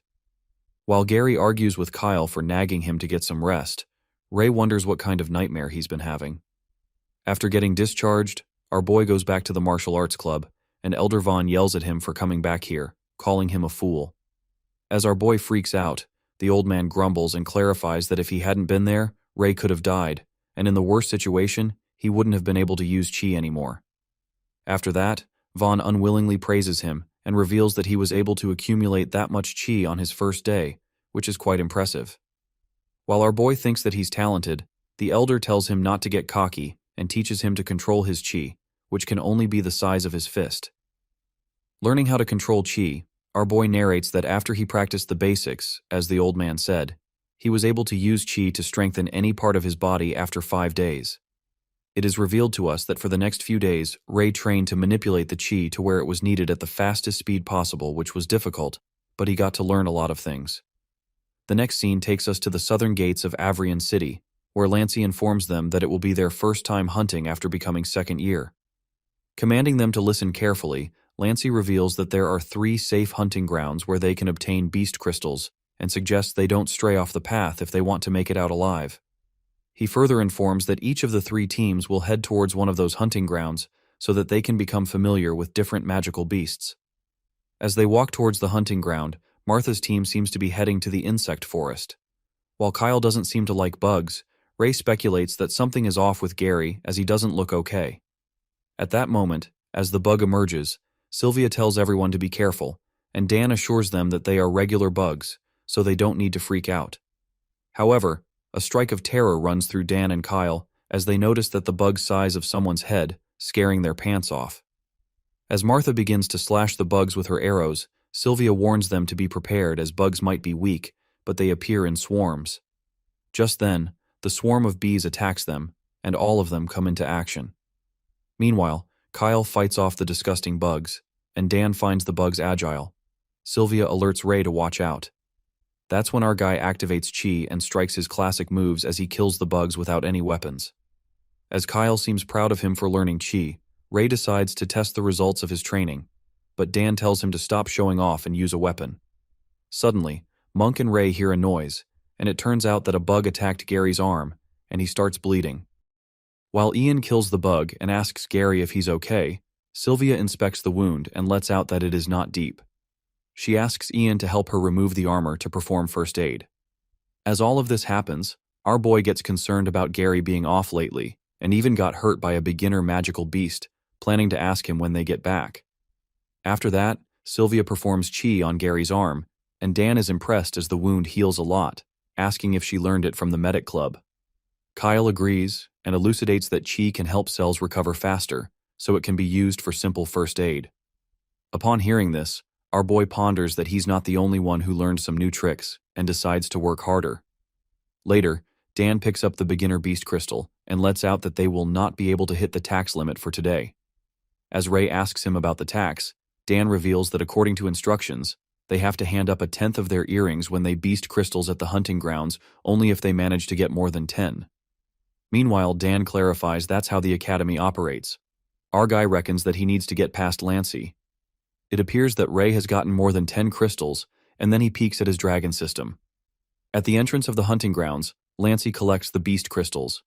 As Ray hands in only 5 beast crystals, Lancey lashes out at him and thinks that he's trying to trick him. He then orders Ray to take off his equipment, and our guy confidently takes off everything. While Lancey does not find a trace of the beast crystals, he freaks out and gets angry, muttering that it's impossible. He accuses the red-haired boy of hiding the crystals somewhere on the mountain, but Ray tests his last nerve and gets cocky, assuring the knight that he won't find anything. As they walk away, Monk asks Ray how he managed to do that, as he got more than 5 crystals, and our guy tells him that it's a secret. It is revealed to us that Ray finds out that after saving the beast crystals in the system, the crystals, in turn, become useless rocks in real life. The boy then narrates that the dragon system directly gives him the beast crystals after hunting magical beasts, but everyone else needs to find them from the bodies of magical beasts. To not raise suspicions, he asked the system not to extract beast crystals for him, and besides, they can't be taken out once he puts them in. After that, Ray is left with 5 beast crystals and ponders that he doesn't have to hand them up. Finding a way to evade the taxes, our guy speculates that he needs to careful as if Lancey finds out he won't let it slide. In the meantime, Ray decides to head back and calls out Gary, thinking that he left something behind. As soon as he taps Gary's shoulder, he starts muttering about opening the red door. At that moment, Gary quivers with fear and begins screaming as he covers his ears. While Ray tries to calm him down, Monk gets concerned about them as they both were coming right behind him. He then informs Sylvia and Dan that he's going to find them, heading to the hunting grounds. Meanwhile, Monk finds Ray and Gary. He asks the matter and tells him that everyone is already far ahead. That's when our guy lets out that Gary is not doing so well and keeps talking about a red door. As the blonde-haired boy seems to be scared stiff and utters that he has to the red door as the voice keeps calling him, Monk takes a guess and says that he might be talking about the Avrian prison. It is revealed to us that Ray communicates with the voice who tells him that it's been waiting for him and reveals a hidden piece of history and secrets of this world. The voice seems to be coming from the red door, and suddenly, it disappears as the doors close. While Ray screams and asks to wait, he wakes up and gets shocked as the dream feels far too realistic. As the blonde-haired boy seems to be mumbling about the red door in his sleep, our boy ponders that it might be the same red door in Gary's dream. We are then traveled back to Ray's flashback at the hunting ground, where he asks Gary what nightmares he's been having. Panicked, Gary reveals that he only passed by Avrian prison one time and glanced at those red gates. Since then, he's been having nightmares every night, and every time he wakes up, he doesn't remember his dream.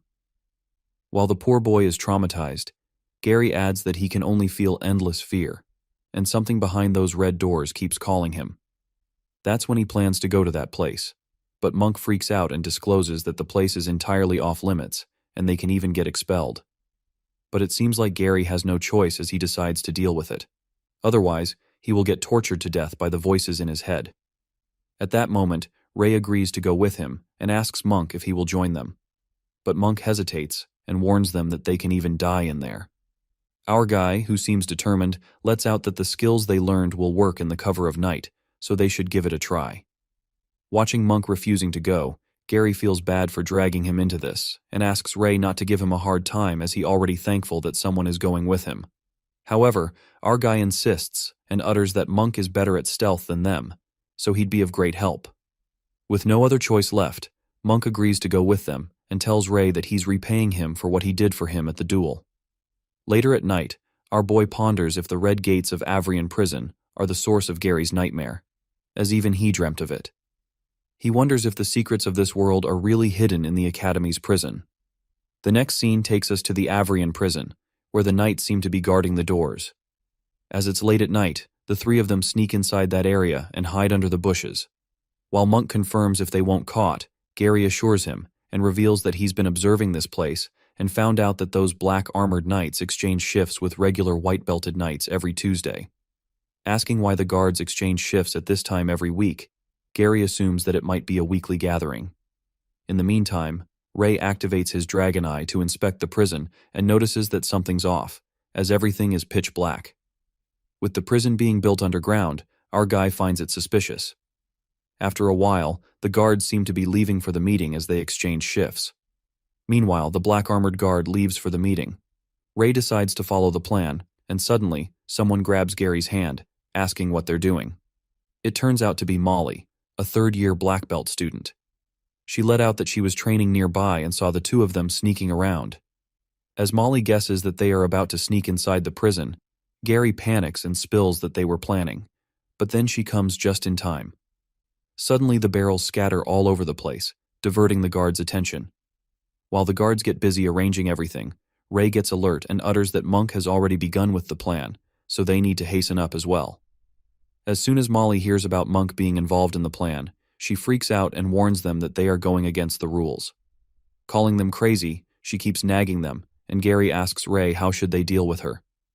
Thinking that they are going to kill her, Molly reminds them about being loving fellow students, and that's when Gary smacks her neck, knocking her out.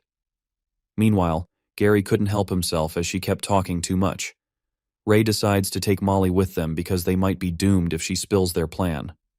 Just then, they rush toward the red door as Monk seems to be opening the gate while the guards are busy. They successfully sneak inside the prison, and the guards continue to argue about tying the barrels properly. However, it occurs that someone seems to be observing them inside the prison, and it turns out to be the guy who killed the Stage 4 proctor. Smirking, the guy seems to have lured them on purpose and mutters that Elder Gibby will be happy. On the other hand, the three of them manage to go inside and are surprised to see that there are no windows at all. While Gary lights the area with his glowstone, Monk freaks out when he witnesses Molly, and Gary tells him that she found us, so they brought her here.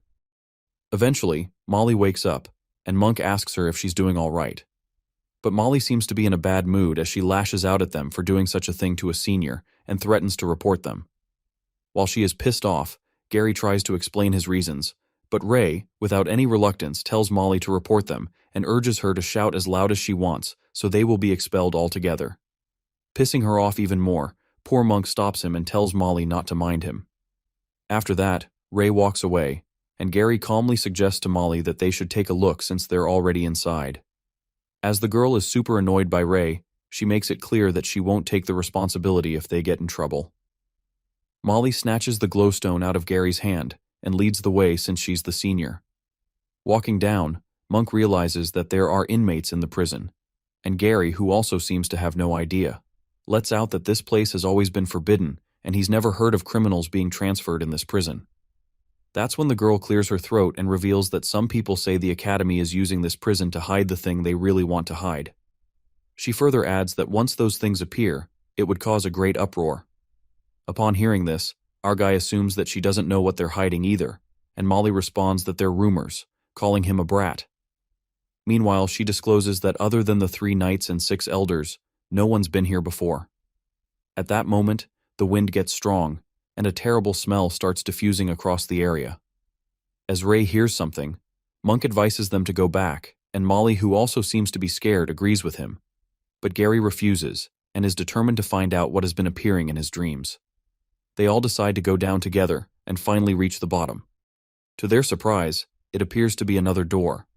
While they witness a massive door, Molly wonders what it's made of as it looks pretty old. But Gary, who's more interested in going beyond the gate, begins to open the gate with his chi. Struggling to open the colossal door, which doesn't move an inch, Gary calls Monk for help. On the other hand, Ray activates his dragon eye but still can't see what's inside the door and assumes it's some kind of high-tier spell or special seal. Meanwhile, Molly thought that Gary could do it himself from all the fuss he made, and tells him not to show off. Thinking that the door is locked, Monk lets out that there's something leagues stronger behind this door, so they should head back.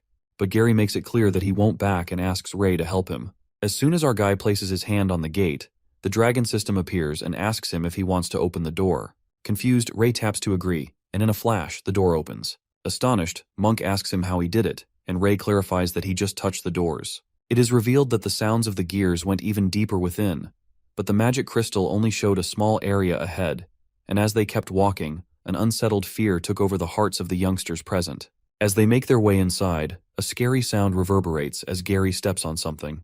While Monk trembles with fear and asks what was that, Molly, who is also scared witless, freaks out and holds Ray. Flustered, Ray tells her to back off, and Gary sheds his glowstone to see what he stepped on.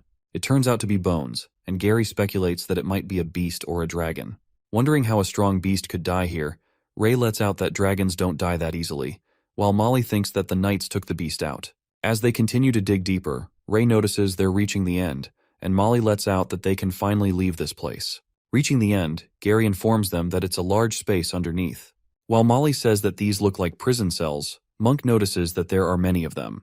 Realizing that nothing is inside the cells, Monk gets worried and predicts that the monsters have already escaped. He suggests that now that they've seen everything down there, they should leave, and Molly agrees. She says that if the monsters were really kept down here, they must be strong, and if they've escaped, then they're in significant danger. Upon hearing this, Ray makes Gary understand that they've already come all this way, so if they return now, they can escape before the knights change shifts again. However, Gary gets crazy and mutters that if they go ahead a little, they will find the truth. As the blonde-haired guy keeps moving forward, Ray alerts him not to go further. But Gary, who seems to lose his senses, continues to go inside the prison cell as he hears the voices calling him inside. Watching him walk towards the dead end, Ray tries to stop, and at that moment, a powerful wind takes over the place. While Gary falls into some kind of pit, our boy comes to realize that this presence is dangerous. He stands guard as he holds the sword and witnesses a giant beast with big horns rumbling out of the prison. Watching the beast coming towards them, Molly quivers with fear as it turns out to be the monarch rank magical beast, the Minotaurus. That's when the Minotaur lets out a powerful roar, making everyone smash to the ground. At that moment, Molly twists her ankle, and not being able to run away, the beast grasps her into its claw. But Monk comes to her rescue and slashes the beast's arm with his sword, making Molly crash on the ground. After slightly attacking the beast, Monk runs to Molly and asks if she can stand. As he makes her stand abruptly, the Minotaurus prepares to strike again. But this time, it seems to be a forceful magical attack, and Monk freaks out, telling Molly that if she doesn't get up, they are all going to die here. Just after that, the beast strikes the magical attack, and a strike of terror runs through Monk as he looks back. The next scene takes us to Gary, who comes crashing down in a pit, gets concerned about Monk and the others, and wonders if it really was a monster that he just saw.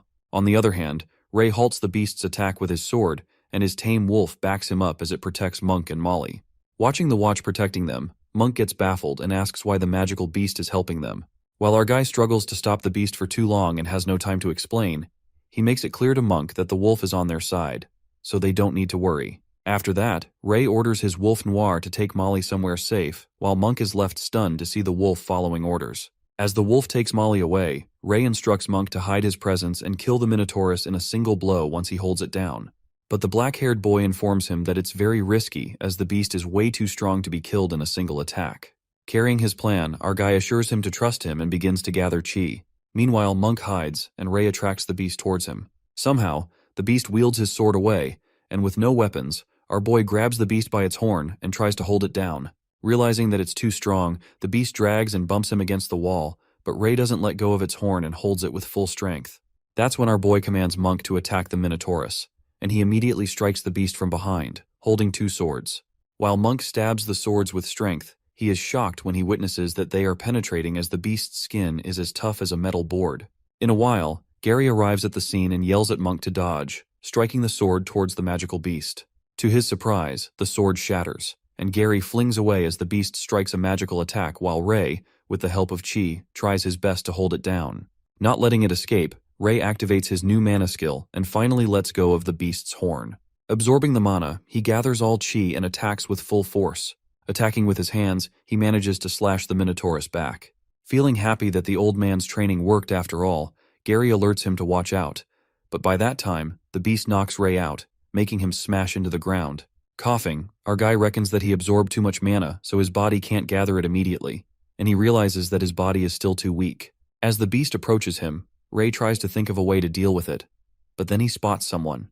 It turns out to be their instructor, Sir K, and just like always, he puffs on the cigarette, uttering that they pissed off something real big. While he instructs the brats to get out of the way, Monk gets happy to see him and thinks that they're saved. Sir K clarifies that they don't need to butter him up as he will deal with it later and goes on to attack the beast. Aiming for the horn, he impressively breaks one of the Minotaurus horns in one attempt. As Sir K goes for another attack, the beast grabs his leg, but he counterattacks and cuts through the fingers of the beast. As the Minotaurus roars out of anger and runs towards him, the beast halts and looks around as Sir K seems to disappear. Just like shadows, he appears to be on the Minotaurus's back, and just like that, he cuts through its head, killing it on the spot. While Monk carries Gary and thinks how strong Sir K is as he deals with a strong beast effortlessly, Ray instructs his wolf Noir to go back. As Noir nods, our guy earns a new ability and wonders if it's because of absorbing the lightning attack. After that, the instructor carries Molly, who seems to be unconscious, and lets out that the monarch beast didn't have much mana left, or else he would have had a hard time getting off in one piece. He then instructs his students to follow him before anything more dangerous comes along. As they walk, Sir K asks for an explanation from the three of them while Molly plays dead to save herself from the trouble. Worried, Monk asks him if they are going to get expelled, but K responds that they should be thankful they still have a chance to be expelled, inspecting that they sneaked in here like that. Believing that it's a miracle they are alive, Monk and Gary apologize to him. But then Sir K turns out and winks at his students, muttering that it would be a shame if they get expelled students who could fight the monarch beast and live to tell the tale. He lets it slide only if they promise to keep this a secret that he didn't see any of them. And a spark of joy hits the three of them when they hear these reassuring words from Sir K. Arriving at the door, Sir K gets curious and asks them how they managed to open the door. Lying, Ray informs him that the doors were open when they came here, and Gary agrees with him. As the instructor finds it strange that the door was open, suddenly Ray hears a voice that says that it will wait for him here and tells him to come back when he's stronger. Panicked, our guy gets reminded that it's the same voice he heard before in dreams, and the door eventually closes. Later at night, in the Academy's hospital, Sir K seems to be getting treated for his wounds, while the dean is surprised to see that he got hurt this bad, assuming that training 4 students at once is pushing it. While the dean scolds the instructor, the three of them also seem to be at the hospital, and Ray thinks about Sir K being scary when he's acting coy. Our guy then gets up from the bed and questions Gary why he kept going further into the cave when they tried to stop him, to which he responds that he felt an intense need to go deeper and couldn't control his body or thoughts. Upon hearing this, Monk confesses that after reading the book, he found out that other than having the ability to control the element of lightning, the Minotaurus has an ability called the Labyrinth of the Heart. It is revealed to us that according to legend, this monster was given birth to by a queen and a white bull that was meant to be sacrificed. However, the king got furious after finding this out and ordered to build a giant maze at the end of the earth, putting it under heavy supervision. The monster was held in the maze. However, it was gifted with the strength of the gods. As the monster grew, its obsession with escaping the maze turned into an ability to bewitch the hearts of those around it. Those who are influenced begin to lose control of their thoughts and end up becoming controlled by strong emotions. Meanwhile, Ray ponders that it's a ridiculous legend to think that a human and a bull had a child. Gary asks the end of the story, but there's no end of it in the book as Monk assumes that the monster escaped. Otherwise, they wouldn't have seen it in the prison. Finding the root of his nightmares, the blonde-haired guy thinks that the story makes sense, as the beast must have ended up producing an offspring. On the other hand, Ray speculates about the voice he heard in the prison, and wonders if the monster really caused Gary's nightmares. At that moment, Sir Kay enters the room and tells him to stay here and rest up for the next few days. Thinking that he was getting scolded just now, Ray calls him out, and the instructor feels that they are worried about him, so he assures them that it's nothing, just a couple of broken ribs. But his expectations are short-lived when Ray says he just wanted to ask if he got a Monarch Beast Crystal and if they all will get a share of it. Upon hearing this, Sir Kay loses his cool and makes it clear that they won't get anything as these are his labor fees, and he didn't get hurt to give a share after all. While our guy seems to be done with all the ranting, Sir Kay is about to leave and informs them that they'll do a more thorough checkup in the morning. Curious, Ray seems to have another question, and asks him how he knew they were in the prison. Gary reveals that they should be the only ones who knew, even though Molly wanted to report them, but she didn't get the chance. Calling them brats, Sir Kay mumbles that they want to know too many secrets and reveals that the lurkers told him. As soon as they hear this, our boy ruminates that they've been under watch this whole time. In the meantime, Monk talks about this rumor in which they say that some people in this academy hide within the students and common people, protecting the students from harm. While Gary sums it up that those people leak secrets, the instructor clarifies that he won't disclose who it was and tells them to worry more about the things they should worry about. As he leaves, Ray is lost in thought, pondering that the more things unfold, the more he realizes that the academy isn't as simple as it first looked. After going to bed, our boy thinks about the ability he has, which can absorb the magic of the target and enhance spells of the same elements. Thinking that the ability is not helpful for him, Ray looks at Gary, who seems to be asleep, and remembers that he has asked them to keep his wolf noir a secret. Speculating that Sir Kay didn't find out about this either, he reckons that Gary doesn't seem to be having nightmares anymore, and gets uncertain if it really was because of the beast. The next scene takes us to a martial arts club. Ray appears to be training with Elder Vaughn, who compliments him about his attacking style as he fights, holding the sword in his mouth. Looking a bit skeptical, our guy utters that he feels like his sword becomes more of a defensive measure, and attacking purely with his fists isn't strong enough. While Vaughn agrees and says that it makes sense, he excitedly informs Ray that he has something for him. The old man rummages through the closet, and Ray gets curious, wondering what it could possibly be in a place like this. Finally, he finds that thing, and it turns out to be dragon turtle gauntlets. While the name triggers our guy, he is impressed by the heavy dragon arms as he wears them on, but it seems like there's more to it when the elder reveals that they even change size according to the wearer. As the gauntlets shrink into the size of Ray's arm, our guy asks him if they are made of beast crystals. That's when the old man reveals that they were only made from an intermediate dragon turtle's beast crystal, and if it were an advanced beast crystal, it would be much stronger. Elder Vaughn lets out that he wishes to give him higher grade pieces of equipment, but it would be unfair to the other contestants. Getting confused after hearing this, Vaughn asks Ray if he's not been in class, and elucidates that every student in the second year and above has joined the annual academy tournament. By having the one-on-one fight, they will find the 5 strongest contestants in the academy. He adds that these 5 will go on to become representatives of the academy in the World Combat Tournament and fight against strong rivals from all around the world. Vaughn proudly hands the gauntlets to Ray and requests him to get the 10th place for him, saying that if he uses them to get a good ranking, he will let him keep them. As the old man gets his expectations high, our guy excitedly takes them and thanks him in advance. Now that he has weapons, Vaughn advises Ray to get something defensive like breastplates or shields, which are pretty useful on missions. After that, our guy goes to the weapon shop to buy defensive equipment and freaks out after watching the expensive prices. The vendor claims that the prices are fixed and lets out that forging defensive gear from an intermediate beast crystal requires a payment of 10 beginner beast crystals or $1,000. The sly vendor asks for 10 extra beast crystals and tells him to consider it hush money, as he's not interested in where he got these crystals from anyway. While Ray seems to be pissed off, he reckons that if he gives him the beast crystal, the academy won't be able to find proof that he hid the beast crystals. Thinking if the academy has its eyes on him, he won't be able to hunt alone anymore, our guy agrees and throws the pouch of crystals. Letting out a smile, the vendor assures him that their work is top-notch and grabs the pouch. Meanwhile, Ray annoyingly looks at the vendor and ponders, humans really are sly no matter what they work as. At that moment, Sylvia approaches him and is happy to see Ray, who asks her if she hears to buy equipment as well. While Sylvia agrees and says there aren't classes today, our guy leans closer and confides with her about the fraud vendor and how he took extra crystals from him. After hearing this, Sylvia angrily rushes towards the owner and says that she's here to make a commission request. As the vendor seems to know the silver-haired girl and welcomes the young lady from the Hart family, Sylvia asks the price of the defensive piece of equipment on behalf of her friend. Our guy notices that the vendor calls her a young lady, which leads him to wonder if Sylvia is from a famous family. After a while, the girl hands him the extra beast crystals the owner took from him, and Ray thanks her. However, he can't seem to ignore how humans get treated differently despite being the same. He then gets reminded of the disgusting guy, Sebastian Delbert, who uttered that the children of knights become knights, and children of farmers become farmers.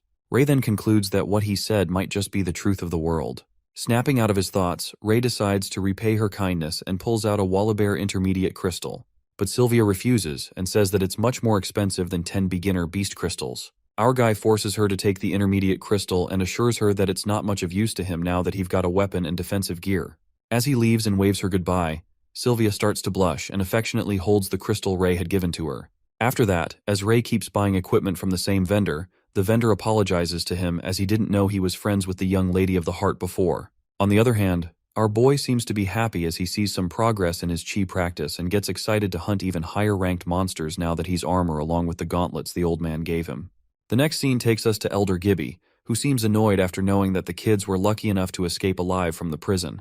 The guy from earlier reports to him that the lurkers informed Sir Kay about this, and he was the one who saved the students. As Gibby didn't expect Kay to be of some use, the guy lets out that the students have the 3 knights with them, and with Kay being troublesome, it would be difficult to attack.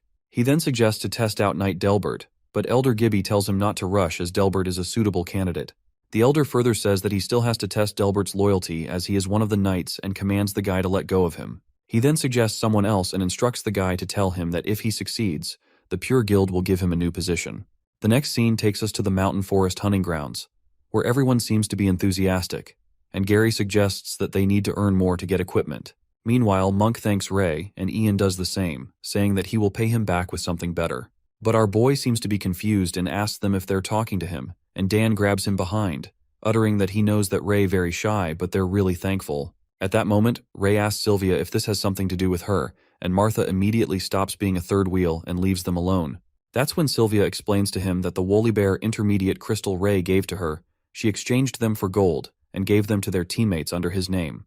With already having a good shield, she tells him that it wasn't useful for her and apologizes him for not discussing it with him. As Sylvia assumes that he's angry abruptly, Ray happily taps her shoulders and compliments her that she can become a good leader. Asking why he got serious all of a sudden, this unexpected move freaks her out as she starts to blush hard and pushes him away. Surprisingly, Monk, Dan, and Martha seem to be watching them discreetly. Later, Gary asks Ray if something happened between him and Sylvia, but our slow-witted boy doesn't have a clue what he's talking about. Gary then lets out a sigh and asks Ray to promise him that he won't treat Amy like this. Later, at the hunting grounds, the bugs glide toward them, and they all prepare to fight. Ray activates his dragon eye and analyzes that they all are beginner rank monsters, so they should be fine. After that, Dan effortlessly fights the bugs and thinks if there's a more challenging thing around here. While Gary concludes that he's just become better at fighting, Monk impressively slashes the bugs. At that moment, Ray alerts him to watch out and reveals that it's a Hercules beetle. Monk immediately gets out of the way and is shocked to see that it's an intermediate rank monster that attacks him. Thinking that it's a bug after all, Dan confidently strikes the big beetle. However, he realizes its defenses are pretty tough. As Ray alerts them that there are beetles more incoming, they're surrounded by a bunch of them. Just then, Gary attacks the beetle with his sword, but he is also left shocked after knowing how hard its knuckles are. While they all seem to struggle, Martha can't seem to shoot through their shells with her arrows, and Sylvia's shield hardly halts the beetle's attack as she bounces off. On the other hand, Monk, Ian, and Dan are surrounded by the beetles as they can't seem to fight them. Suddenly they witness a giant beetle that comes crashing down. It comes about that Ray fights them off with his classic gauntlets along with Chi. He smoothly pierces through the Hercules beetles like a pro, and the teammates are left astonished as they see our boy killing them impressively. Witnessing him getting so strong, Dan couldn't help but notice his new weapon and swoon over the crazy strong gauntlets. While Monk informs that his advisor of the martial arts club lent it to him, poor Dan cries out as he regrets and feels like he joined the wrong club. In the meantime, our guy beats the crap out of the beetles and reckons that he can't make it look too easy, or else the teammates will get suspicious. He then calls them out for help, and all of them get into action. Martha starts shooting the beetles with the arrows, and Sylvia finishes them off with her sword and the shield. Meanwhile, Monk, Dan, and Ian incredibly whack the beetles with their weapons. After killing all the beetles, Dan excitedly announces that they're rich as they will get the intermediate beast crystals after finishing off the intermediate rank monsters, and Monk even finds one. While Ray is about to absorb the beast crystals, suddenly, the birds begin to fly away from the forest. He activates his dragon eye and witnesses a fire in the forest. As our guy alerts the teammates about the forest fire, Martha jumps on the tree branch and lets out that Ray is right as she can see the flames. Gary then presses his ear to the ground and assumes that beasts are escaping from the forest as he hears the trampling noises. While Dan mumbles what they're waiting for, as they should make a run for it as well, Ray concludes they won't make it in time as they already seem to be surrounded by fear. Panicked, Martha asks Sylvia to send the signal through the rescue crystal, but she informs them that the crystal isn't working as she tried sending a signal earlier. As Dan seems to be in disbelief, Ray spots someone approaching them. He shouts to ask who they are and witnesses 3 masked people who look like assassins. Meanwhile, Monk anticipates that they are here to save them, but our guy clarifies that it's probably not the case with these guys, and Gary yells at them, asking if they set the fire. At that moment, one of the masked guys signals the other 2 to attack the kids. As the 2 of them attack Monk and Gary, Ray is also attacked by the red-armored guy. However, our guy manages to dodge the attack with his gauntlets and wonders who the hell these people are. Asking why they're attacking them, Ray inspects the masked guy's sword with his regular and finds out it's not a regular weapon. On the other hand, Dan holds Monk, whose assassins have attacked, and Ian goes on to help Ray and the others. But the fire surrounding the area stops him, and Ian calls out Gary and Ray. As Ray looks around, he immediately speculates that the masked people have intentionally separated them and wonders if they are him and Gary. Assuming that he has to fight them both at once, as Gary seems to be occupied already, Ray instructs Ian to leave and get help from the knights. While Ian objects, Dan carries Monk and goes on to find help along with Sylvia and Martha. In the meantime, Ray asks Gary if he can keep up, and the blonde-haired guy assures him that he can handle one of them. While our boy reckons that these masked people are fast, as long as he defends well enough, it won't kill him.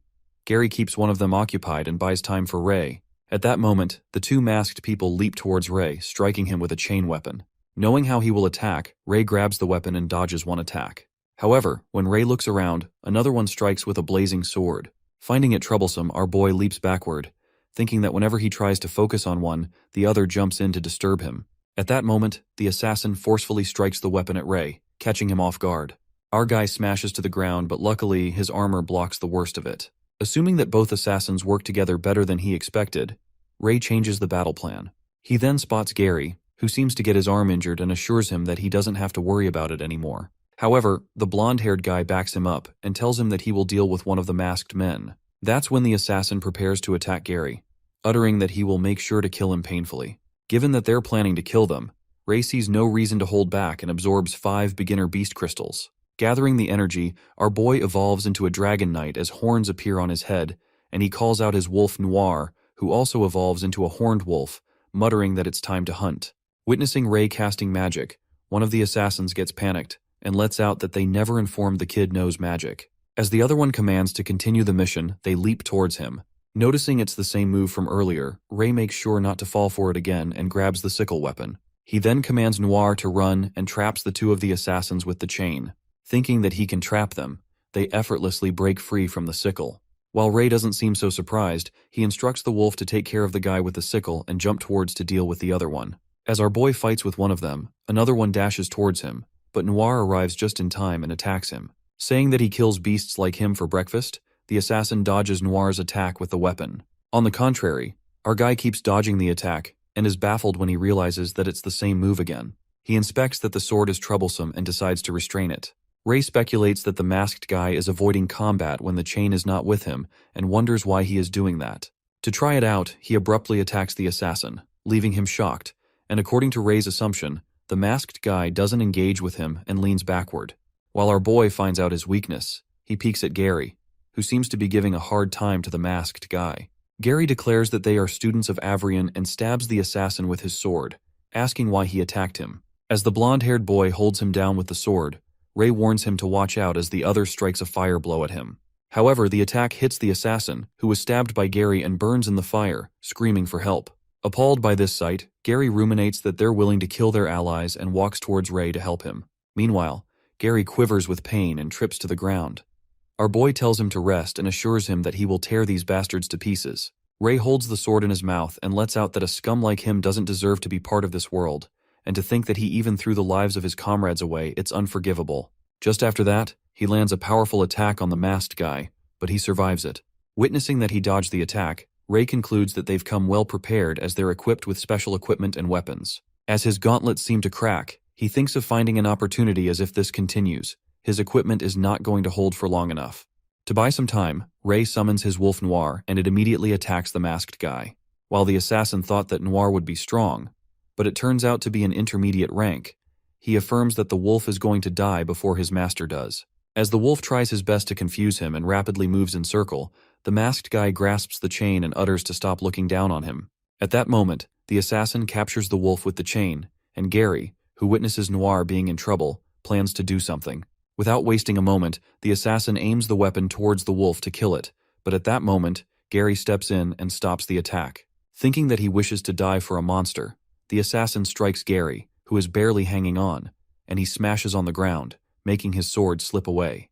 But the blonde-haired boy grabs the assassin's leg tightly and commands Noir to pick up the sword and fight like his master Ray. Just like that, the wolf holds the sword in its mouth. As the masked guy is about to kill Gary, who doesn't seem to let go of him, Noir impressively slashes through the assassin's head, slicing it off the body. While the one masked guy is left out of 3 and peeks at his useless comrade, Ray grabs the sword and strikes it with full force. Meanwhile, it does not do much damage. The assassin's mask breaks apart, and to their surprise, it turns out to be Knight Lancey. That's when Lancey takes off his mask, and Gary, who seems to be in disbelief, calls him a bastard, muttering how he could do this as a teacher. But Lancey doesn't seem to care and tells him that he's going to die anyway. He leaps towards Gary with his sword, but at that moment, Noir comes in front of him and takes the hit. After that, Ray instructs the wolf to stop and Noir disappears as he undoes summoning. Meanwhile, Gary crashes on the ground and lies there helplessly. Lancey furiously approaches Ray and mumbles that he's going to kill him one after the other. As Lancey moves with his sword covered in fire, our boy contemplates how trash humans like him exist, who like creating pain and targeting him. He decides to make him pay the price and grasps the swords with his gauntlets. Thinking that he's wasting all the energy to hold the sword, Lancey puts on an evil smirk and tells Ray to enjoy getting burned to death. But our boy clarifies that he's going to be one to die, and Lancey waits to see how long he can keep up with it. Little does the knight know that Ray is absorbing the fire element from the sword, and Lancey realizes as he witnesses the flames becoming weaker. Annoyed, Lancey calls him a clingy piece of trash and kicks him in the guts, telling him to die. Just like that, our guy finally leaves the sword, which makes him and Lancey soar with full force as they whirl away in opposite directions. Breaking a few ribs, Ray reckons that it's about time he uses the fire element he absorbed because that's the only magic he can use right now. He plans to combine chi with the fire element to make it a unique weapon and gather all the energy. Witnessing Ray evolving into a dragon knight as he creates flames with chi, the sight of him renders him speechless, and Lancey concludes that he was a demon after all, adding that they should have killed him long ago. While Ray glances at him, thinking how pitiable humans are, Lancey moves toward him with the sword, but in a flash, our boy slashes his arm away. As Lancey's arm which held the sword flies away, the knight is left shocked as he wonders why the flame sword did not react at all. Watching his arm getting chopped off as the stream of blood comes out of it, Lancey screams out of pain. That's when Ray grabs his face and puts the burning gauntlets on his face, burning him to death. Our guy kills him painfully and utters that he got what he deserved. At that moment, Sir Kay, along with the other knights, arrive at the scene and claim that these masked people are from the Pureblood Guild, so they need to notify Winford. As Sir Kay asks Ray to hold on, our boy falls to the ground as his arms and body get badly wounded, and passes out after assuring that everyone's all right. The next scene takes us to the hospital, where Ray seems to be covered in bandages. As he wakes up and realizes he's at the hospital, Sylvia is happy to see him. Ray asks her how long he has been sleeping, and she informs him that he's been unconscious for 3 days. As Sylvia helps him get up and assures him that he got treated in time, so he's recovering well, he recalls feeling his mouth burning, but now he's completely fine. In the meantime, Sylvia calls the others as they've been waiting for Ray to wake up. After all the teammates, including Sir Kay, enter the room, the instructor casts a spell to ensure that no one can listen to what they're going to talk about. Confused, our boy asks him what he's doing and is surprised to see all of his classmates. That's when Sir Kay reveals that 2 of their students, Ray and Gary, were attacked this time and got even close to getting killed. He decides to tell them something after discussing it with Winford, but before that he interrogates Ray about the people who attacked them earlier. Our guy then unveils that those people were masked assailants, and while he couldn't identify who 2 were, one was the Master Knight Lancey. As all the students are shocked to hear this, Kyle seems to know that Lancey was up to no good, and Sylvia questions if they are part of the Dark Guild. But Sir Kay refuses and says that it would have been easier if it were them. He then reveals that the one who attacked them this time was the Pure Guild, and unlike the Dark Guild, the Pure Guild has many supporters within the academy, and rumor has it that they are backed up by one of the elders. After hearing that an elder is behind all this, the students freak out as they are left in disbelief about how an elder could allow this, and this is a murder. While the instructor calms them down and affirms that it's not as settled as they might think, Ray asks him about their goals. Believing that Ray already has his guesses, Sir Kay lets out that he has called the red-haired kids along with the victims of the incident. That's when our boy sums it up and utters they want to eliminate them. Upon hearing this, the twins seem to chill about this. Ian freaks out, and Kyle, who seems panic-stricken, says that it doesn't make sense because, according to the prophecy, one of them is supposed to be a savior of the world. Thinking what good it would do to kill them, the instructor informs them about the second part of the prophecy. The teacher then narrates that 11 years ago, the prophecy was that the red-haired child could either become the world's savior or the cause of its destruction. With prophecy being contradictory, there always have been knights that value birthright and bloodline above all. They couldn't accept that what they have been safeguarding for generations would be taken by common kids, and there are many people that follow this thought. He further reveals the war happening on the borders of Allure, and that they need to defend against the shadows as well as other countries and maintain the academy. However, under these circumstances, the higher-ups can't afford to expose the Pure Blood Guild, as if the Allure Kingdom breaks from within, the peace will no longer be maintained. After listening to this, Kyle asks him if they should let them attack, and Dan seems kinda relieved as he assumes that this doesn't have to do anything with others, as they're not the ones who are gonna save the world. While Sylvia lashes out at him for saying such a thing about their friends, Sir Kay clarifies that they are all together in this mess. He warns the students to be on constant alert as the guild is becoming more daring. Sir Kay then assures them that he's arranged lurkers to be by their side, and the knights themselves are going to keep tabs on them. But he reminds them that there are only a few people that they can trust, and instructs them to rely on themselves. At that moment, Gary mutters that there's no other way than to work hard and become stronger. Tapping on poor Gary's broken arm, Sir Kay tries to lighten up the mood, saying that most people who rely on others to protect them are the first ones to die. While the students think he is trying to comfort them, the instructor seems to have enough of the talk, and instructs them to leave as he has to talk with Ray. 1 week later, Ray leaves the infirmary and feels happy as he almost got mad in the hospital. He reckons about the things that have happened earlier, like this gauntlets given by Old Man were badly managed, so he needs to fix them. He also thinks about his wolf Noir who was wounded, and he used some intermediate beast crystals to heal it up, manifesting that he needs to hunt too. However, our boy gets reminded of what Sir Kay had told him, and now he can't even relax. That's when we are taken back to Ray's flashback at the hospital, where he seems to freak out after knowing that he is most likely the one the prophecy talks about. Sir Kay elucidates that he has the most different qualities than others, and his body has been able to recover rapidly even when he was on the brink of death. Knowing that Ray is trying to hide it most, the teacher anticipates that he has also managed to use magic. While the teacher looks at him dubiously, our boy gets flustered and ponders how he should explain it to him. He thinks of confessing to him about his past life as a dragon and having black hair as a kid, because he still had some dragon qualities left over. Meanwhile, our boy is lost in the thought about that strange dragon system. Sir Kay clarifies that the Pureblood Guild believes he can use magic and warns him to be careful as Ray seems to be their main target. Snapping out his flashback, he ruminates how Lancey was a tough opponent to deal with and predicts that they will send someone stronger this time. The next scene takes us to Elder Gibby, who seems to be hopping mad after failing in their mission. Thinking that Lancey would be this useless, the Elder gets disappointed and says he couldn't even deal with the kid with all the high-grade equipment they gave him. While Gibby is satisfied that Lancey died upright, so he wouldn't be able to say anything, his assistant informs him that Kay and Winford have already figured out their objective. The night assistant also reports that they won't be able to do anything to Ray for a while. Elder Gibby assures him that they can give him some time, but in the meantime, he tells him to call Delbert as they've ignored him for a while. Elder plans to have Delbert pluck a few nails to test his loyalty and leave. After that, Ray arrives at the academy, and Monk and Gary welcome him. Asking why he's hurt again, Ray lets out that he fought with the old man at the martial arts club. Dan wonders what kind of scary club it is. At that moment, Martha and Sylvia enter the dorm, informing Gary there's a letter for him. While Sylvia gets happy to see him, and Martha suggests that he should probably groom his hair, Dan suggests that he should shave off half of his just like him. As our boy gets annoyed as he doesn't want to look like Dan, Kyle jumps in and advises him to go bald like him. Seeing Kyle in their dorm, Ray asks him why he is here, and Monk tells him that Kyle always wanted to come here, and they also had an empty space, so Sir Kay agreed to this, as he thought it would be better to take care of each other. But our guy objects and tells the other classmates how noisy this guy is. He then points at Gary and notices something is wrong with him. At that moment, Gary storms out of the room, and Sylvia assumes it might be because of the letter. While Dan jokes around and guesses that he must have gotten dumped by someone, Ray anxiously runs after him. He activates his dragon eye and finds that Gary is headed to the roof. Our boy immediately runs to the roof and witnesses Gary sitting there. As our boy asks him the matter, Gary confesses that the letter he got just now was about her sister Amy. Worried, Ray asks him what happened to her.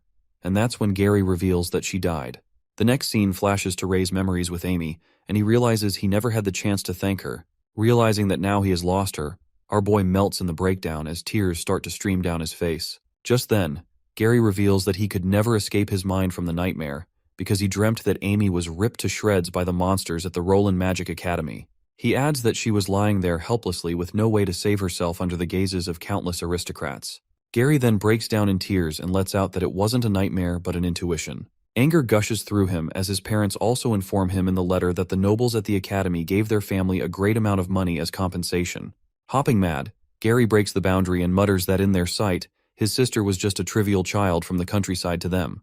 While Ray grows hushed as he listens, the blonde-haired boy starts yelling that he won't forgive them and will find the person who killed her sister. As tears keep falling down Gary's face, he makes it clear that he will kill them.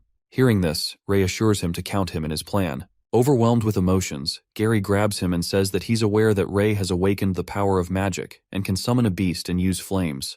The boy tells him to show his magic to the elders, and they will transfer him to the Magic Academy. But Ray seems reluctant and clarifies that his abilities are normal, so if he told the elders about his powers, they would only keep a close eye on him. Our boy pats his shoulder and tells him he doesn't want to leave him alone. He then plans to find a way to leave Avrian together, but Gary finds it nearly impossible as they cannot leave the academy and even have to volunteer for 2 years after graduating. That's when Ray discloses that the academy tournament is coming up soon, and if they manage to top the first few ranks, they will be able to represent the academy in the World Combat Tournament. That's how they will be able to meet people from Roland, and Gary obstinately agrees with him. The next scene takes us to the third-year dorms where we see blonde-haired Harry asking about the other roommates. The guy sitting alone in the dorm informs him that they are all preparing for the academy tournament. Supposing that it's the season, Harry asks if there are any hopefuls, but the guy refuses and hopes that there are some interesting newbies among the second years. The next scene takes us to the tournament practice, and Kyle looks at Gary, who's been practicing hard lately. Worried, Monk asks Ray if something happened to him, and our boy tells him to give him some space for now. On the other hand, Gary, who seems to be giving it all, thinks he's too weak and clanks his sword on the ground. In the meantime, Sir Kay appears behind and instructs them to follow him as he has something good for him. The teacher takes them to watch the equipment, which he has gotten them to fix, telling them to pick one each. The students are astonished to see the equipment retrieved from the hunting grounds, and they begin choosing the weapons. While Monk gets excited to see that breastplate, Kyle asks if he can pick one too, and adds that they couldn't help when they were attacked. Sir Kay lets him take the weapon and lets out that the tournament is a good chance as all the second years can join. He then reveals that according to tradition, many rich families come to watch the tournament, and if they do well in the tournament, there's a high chance that they would notice them, adding that after leaving the academy, they can become one of their guards, which is a pretty nice deal. Upon hearing this, Gary is left astounded when he realizes that he can become the guards of a noble family if he manages to do well, putting on a smirk. After that, Ray grabs Lancey's sword, and Sir Kay tells him this sword wasn't much damaged, but it lost its ability to channel flame magic, and now it's a beginner's weapon, suggesting he pick something else. That's when our guy recalls that he absorbed all the fire elements from the sword, and ponders that absorbing elements is more useful than he thought. He then heads to a hunting forest and finds a place that seems to be covered in ice. He goes inside the icy place where monsters seem to guard the area. He gathers chi and flame magic, killing the monsters. Witnessing many ice elemental golems in there, Ray feels happy, thinking that it was worth the effort and instructs Noir to take care of the ones on the left. The next scene flashes 3 weeks later on the day of the Avrian Night Academy tournaments, and it seems to be bustling with many other academies from far and wide. In the waiting hall, all the students seem to be chattering, and Martha comes rushing towards her classmates, informing them of the tournament rules changing this year. While Dan is confused thinking that it's one-on-one duels, as Martha is about to clarify, the knights enter the hall. As the students seem excited about the tournaments, one of the knights calls out the top 5 students from the second and third years. While Monk, Ian, Dan, Sylvia, and Gary step forward, the students start gossiping as they are all from the same dorm room. Meanwhile, Dan reckons that he wouldn't have gotten into this if Ray did not give up his position. The head knight then calls out the third-year students, to which one of the third-ranked girls, Cherry, informs her that Jira is out on the mission. She then calls out Jay and he emerges to be a giant masculine guy. The boy introduces himself as Jay Gree, and utters that he's waiting to be challenged as he puts on an enthusiastic smile, while the girl Nai, ranked 5, peeks at him and calls him an idiot. Watching the strongest Jae-gri, the students chatter about him being the first ranked in the academy, and are surprised to see him as they did not expect him to join the tournament. On the other hand, Monk seems worried as he asks Gary if they will make them fight the third-year students, and Dan loses hope, thinking that they can't win. As the top 5 third-year and second-year students gather, the head knight announces that the 10 students mentioned will not join the first round of preliminaries. Listening to this, the students are shocked, and Kyle, who was worrying about his teammates that they would fight with the third year, finds out that they will be fighting with their roommates. After that, the head continues to announce that the first round is going to be a battle royale where the third years and second years will compete against each other, adding that 5 people will move on to the next round from each match.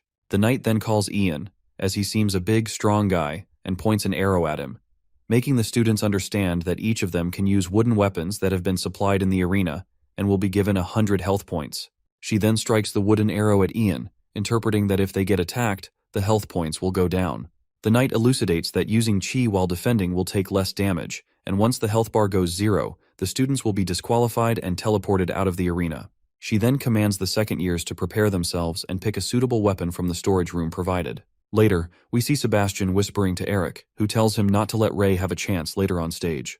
In the meantime, Ray picks up a wooden sword as it suits him better, and Kyle picks up a metal chain. After that, the first competition of the Avrian Academy tournament begins, and they welcome the participants. Glancing at the stadium filled with people, Kyle and Martha are overwhelmed while all the knights and elders are seated. After that, Elder Vaughn peeks at Ray and feels proud as it's finally time for him to show his strength, and just like that, the first match begins.